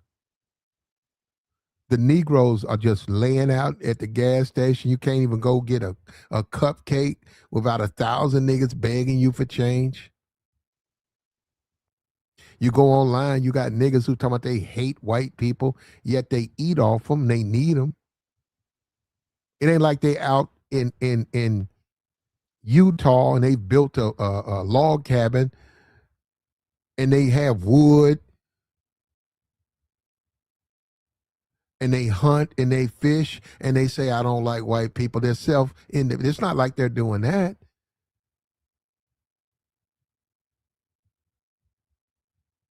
They living in the projects. They living off the white man's money. Yet they say that's what I'm saying. That's what I mean. Like you listen to, why even the Negro, bro, he is lost. He is lost. Tucker Carlson says he like FBA and niggas became bitches. They started twerking like a goddamn cheerleader team. Who cares? He's a racist white man. Don't change what he is. That's why I think a lot of these Negroes do stuff for a white approval. We're talking about Beyonce. Trying to get the approval of now the Beyonce, this is the thing though. She making money. Look, whether they give her an award or not, goddamn, her concerts sell out, she making some money. But yeah, you do have to wonder why she's so concerned with the white man's approval. Well, she ain't no different than these fucking niggas. These niggas like that. They're obsessed with the white man. And somebody, I think one of the divestors said, this was years ago. I was listening to Divested Zealot. I don't even know if she does streams anymore. I think she's all Patreon now. I was listening to one of her broadcasts, and she said, they keep talking about us. It was some black dude. He had harassed a white man, and he lost his job, and he was harassed, and he was married. He was a black man married to a black woman, yet he was harassing a white man sexually, and he got fired. And she said, look at these niggas. She said, they keep talking about us. Look at them. They can't stay away from white men either. I said, wow. I looked at that. I said, wow, what the? And these Negroes, they want the white man, talking about Tucker Carlson, they want the white man to like them so they'll bounce around like females, like fucking circus fucking animals. It's scary when you think about it. Like, okay, Tucker said FBA. What? That don't mean nothing. He still is a racist. Go and talk to him and make him recant his racism. Make him say, I was wrong to be a racist. I've changed. And I support reparations for black people. How come we can't do that?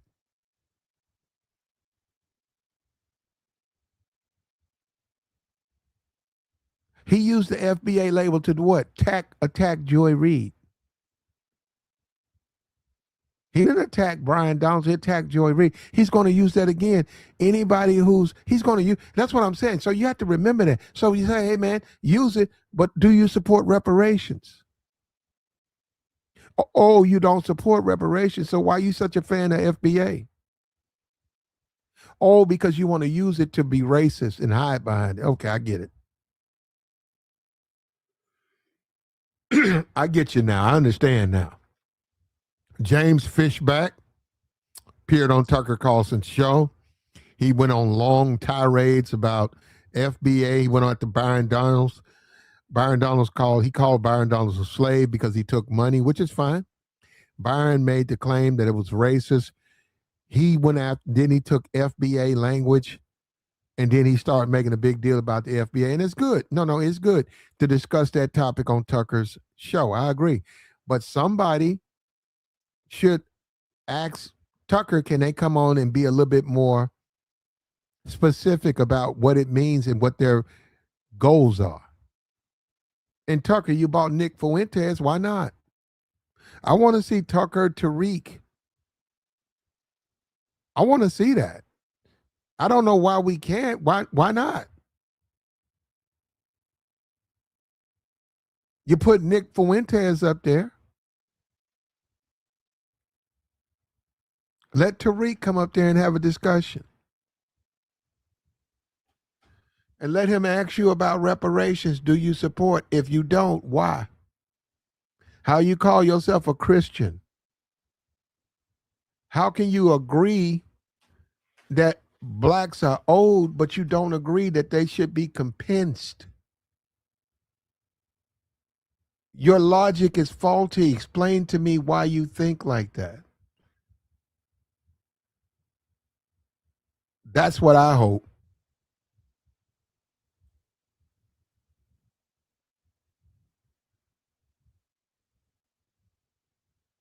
And there's guys in the chat who don't necessarily like the FBA. I see that.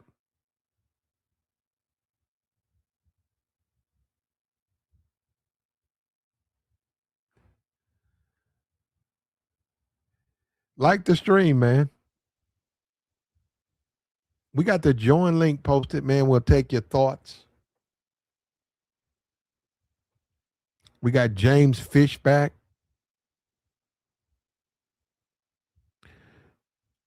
He's losing this race. He's 9% in the polls. All of a sudden, he's spewing racism. I thought that was bad, though. I thought they said they'd stop bringing up the race card. It's James Fishback, he just brought it up.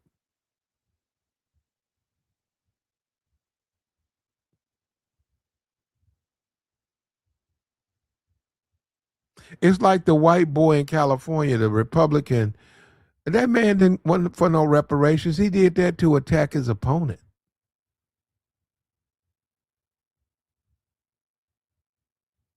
But once again, if you don't understand politics, then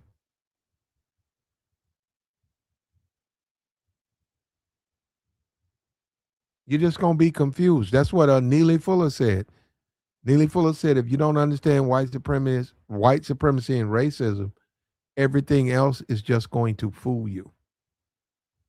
You're just going to get confused. The politician will say anything to get in power. Anything.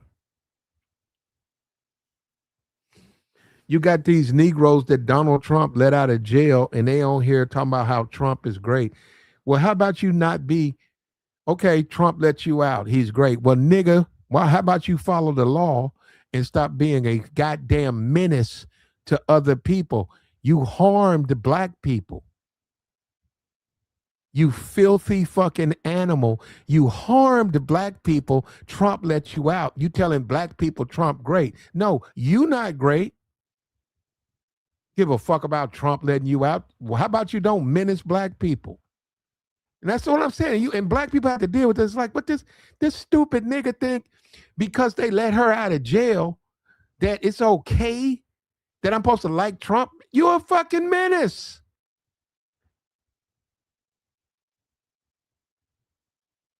But they don't want to talk about that. They don't want to talk about that. He said Galvin Newsom. What about him, brother? Why don't you run for governor of California and then when you win, let me know? What about Gavin Newsom? He'll probably be the next president.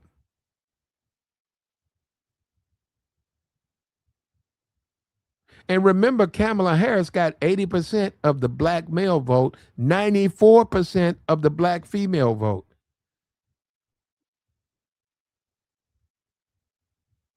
And Trump's not for reparations. In fact, Trump's against something like that.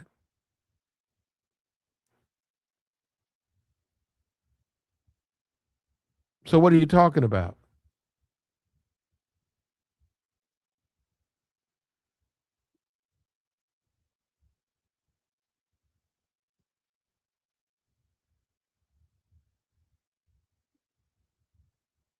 But hey, look, I got bills to pay. I hope we get reparations. Shit, I hope we get it this month. I got some bills.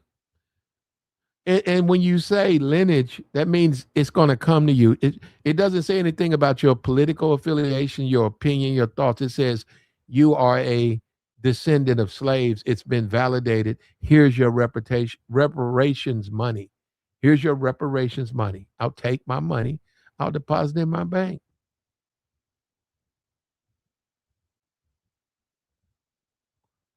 But my thing is, I wouldn't even be in America if they gave me $1.5 million. I promised them they'll never see me. They don't have to worry about me. They can do whatever they want. I'm gone.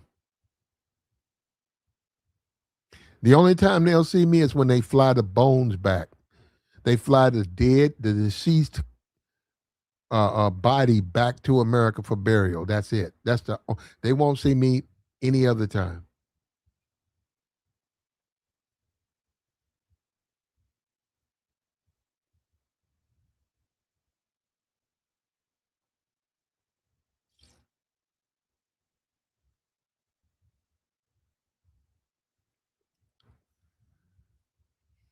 And another thing which is never talked about is reparations. A lot of black people, a lot of FBA, they're not for that.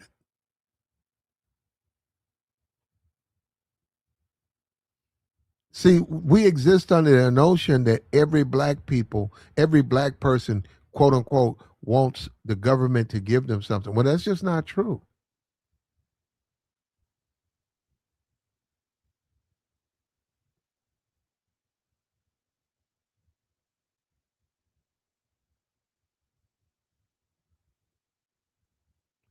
That's just not true. But I know people don't want to hear that.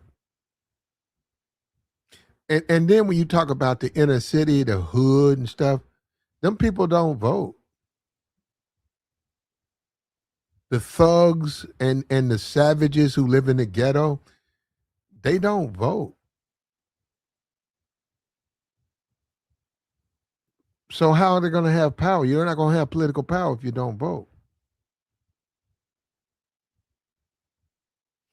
And people say, what group of people are you trying to court, right? You're a politician. You're going to go after voters. If I'm a politician, yeah, I'll go to the black church. I'm going after voters. Let me go to this black church. Let me go to this black church. Let me go to this black church. Well, why don't you go to the ghetto? Well, why would I talk economics with a bunch of fucking niggers who don't know their asshole from their elbow? They don't vote. They do not vote. They're savages. They beat their wives.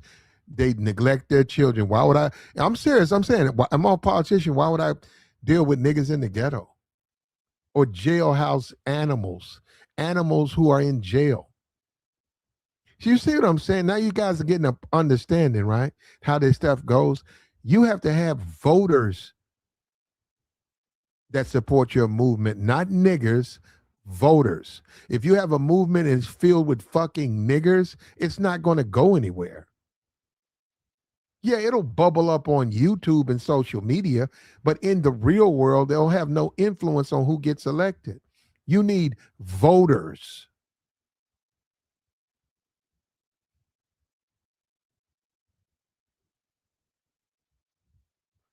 But don't nobody want to hear that, man. Don't nobody want to deal with that. What's up with you, Mercy? Yeah, what's up, man? I mean, it is what it is, man. We done seen this happen so many times. We saw it happen with Barack Obama. A lot of people voted Barack in, included me, because I thought he was gonna have that reparation discussion. And he got in that White House and decided not to do it. Well, Yeah. before he got in the White House, he was, I don't know if you kept up with him, he was never for reparations. But what I know what you're saying, but I figured he would, we could put pressure on him, you know what I mean? And he could have that discussion. And he just did, man. I don't know what it is with this political office and reparation discussion. I don't know what it is, but they just seem to get in office and then forget about reparations. I don't know what that's about. Well, Obama, I got you. Politicians do lie. Obama has never, ever been for reparations. So I don't even know if that's a lie. He got in office. He was never for it to begin with.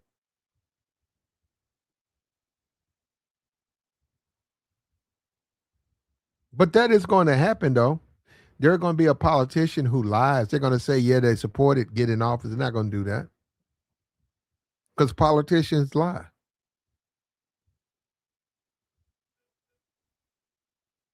There are so many things that have to fall in order to get reparations, man. It is so many. And some dude called up here and said, they got money set aside for immigration. Well, that's been legislated. And they keep leaving that out. Well, what about the immigrants? What about them? It's already been legislated.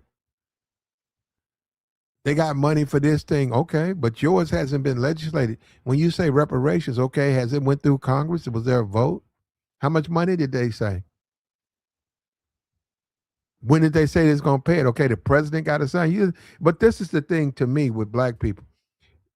The Supreme Court. Now, Trump, I grant you, if Congress sent him a reparations bill and it was like, say, 2 trillion, and every black American got like 1.5 million, and he signed it, I'll grant you, Trump, yes, the Supreme Court would do what he says because that's the way he got it with the Supreme Court. But I guarantee you, if that came from a Democrat, Clarence Thomas. If you, what makes you think Clarence Thomas is He ain't for no reparations, man. He would talk to the other members. He would get them to vote his way. That would be no. So even if you went through all that, how you gonna get the money? That shit got to be approved. Anybody can just come online and just talk out their ass. They're not talking about nothing. I'm a veteran, bro. I'm telling you, the white man, if he paid him, I'm gonna get it before most of these niggas. My family is from him. My family didn't migrate here. I'm a descendant of American slaves. My family didn't come here from fucking Puerto Rico 2 generations ago. I am a descendant of slaves. My people. I mean, we already got the paperwork. I mean, the bill was done by the Congressional Black Caucus. We got the studies that were done at the state level. Who's So gonna get it? But who's gonna get it? There's been much work done. I don't want to make it seem like there hasn't been any work done. There's been work done. So there's been studies. There's a bill by the Congressional Black Caucus. So there's definitely a chance. I mean, it would change U.S. history if, and to me, Trump would be the perfect person to do it. Trump is such a controversial president. He would be the one to do it. Well, the problem with Trump is you got to understand he has a base, and his base is not for reparations. But see, this the thing though, Platt. You can clothe it in housing assistance, college assistance. You know, that's what they did with the there you Illinois go. thing. Hold up. That would be a problem because a lot of people want money. They don't want none of that. If you 45, what is certain things going to do for you? That's not going to do anything for you. You want money. You want to pay off your house. You don't want no college assistant.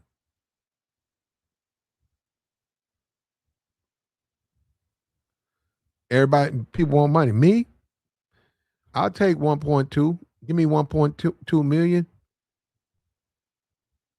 Give me 1.2 million. Give me 1 week, 7 days, and I swear, you won't hear from me. The only time you hear from me is when they shipping the body back home. Oh, they gave me 1.2. I would not be here. Yeah, me neither.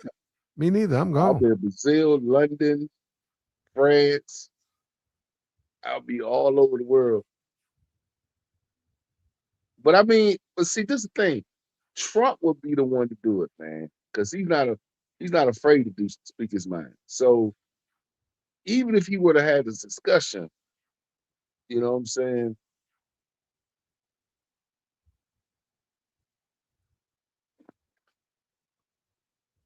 I mean, that's all I'm saying. I mean, when we had COVID, everybody got a check. So I don't see why we can't do it again. It's ridiculous. Oh, you say Everybody got a check. See, people don't understand. I tell people all the time, well, you know, how can the U.S. government write everybody a check? They did it during COVID.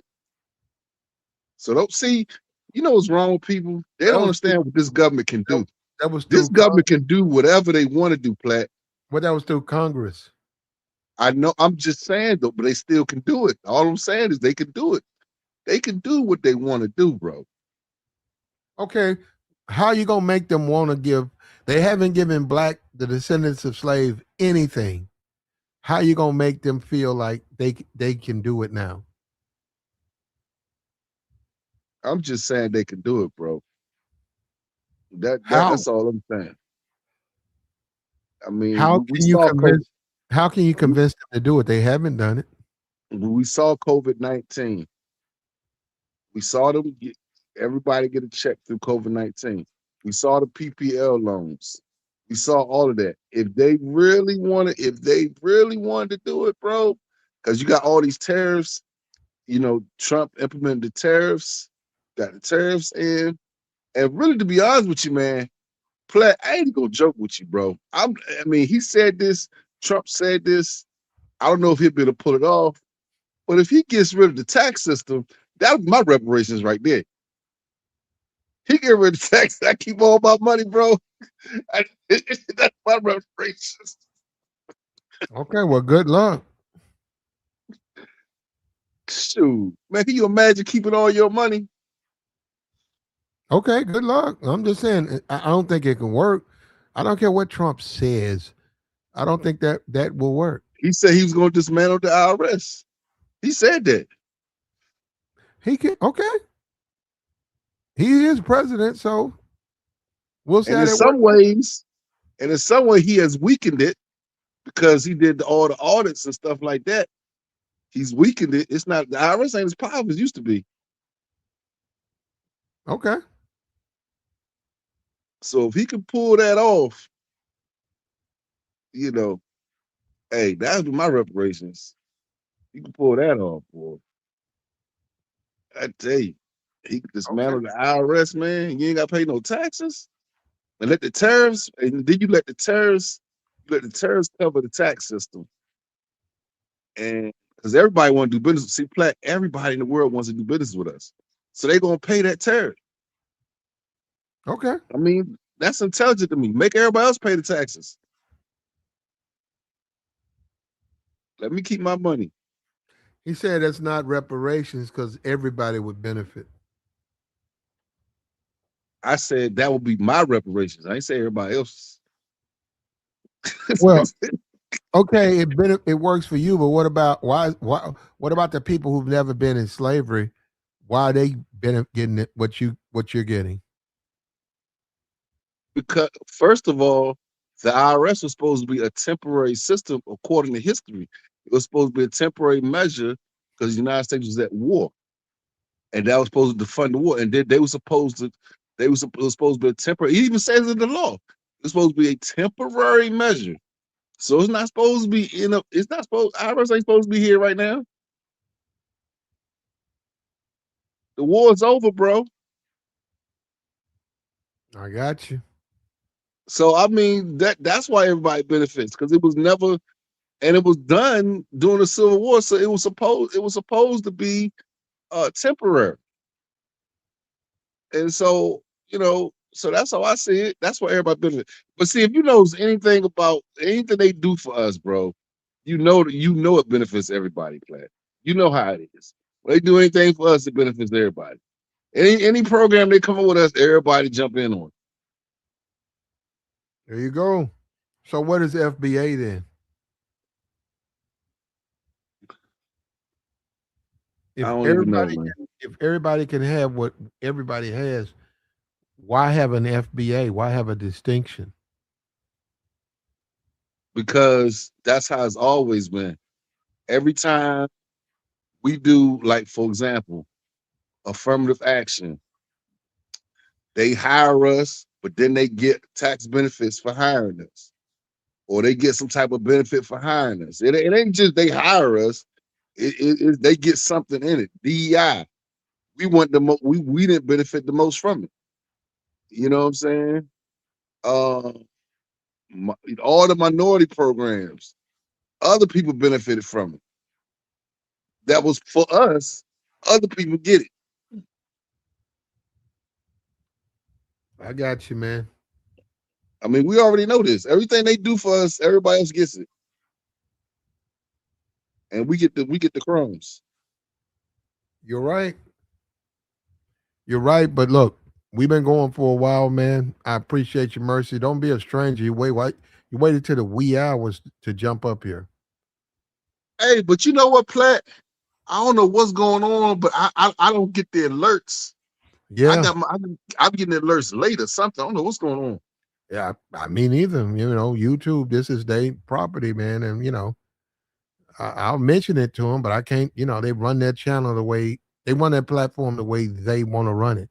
If they don't want to send out notifications, They won't. Because I'm subscribed and everything. You know what I'm saying? So I got you. I be like, You got the notification bell. You subscribe to yeah, but that. I get them late though. Yeah, You know what I'm saying? I got you. I mean, I just got it. That's why I came over. Yes, sir.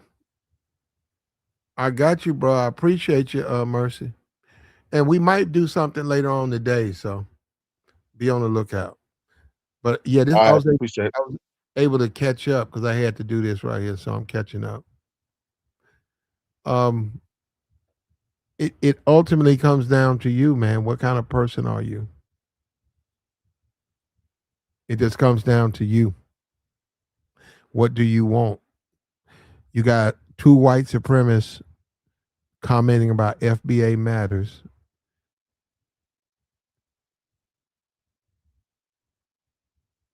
That's not a good thing.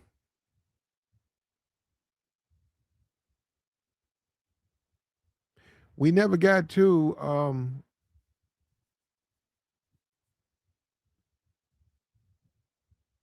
we never got to why they bringing up reparations. Why not? My fault. We never got to it. But we out, man. I appreciate you, man. Take care.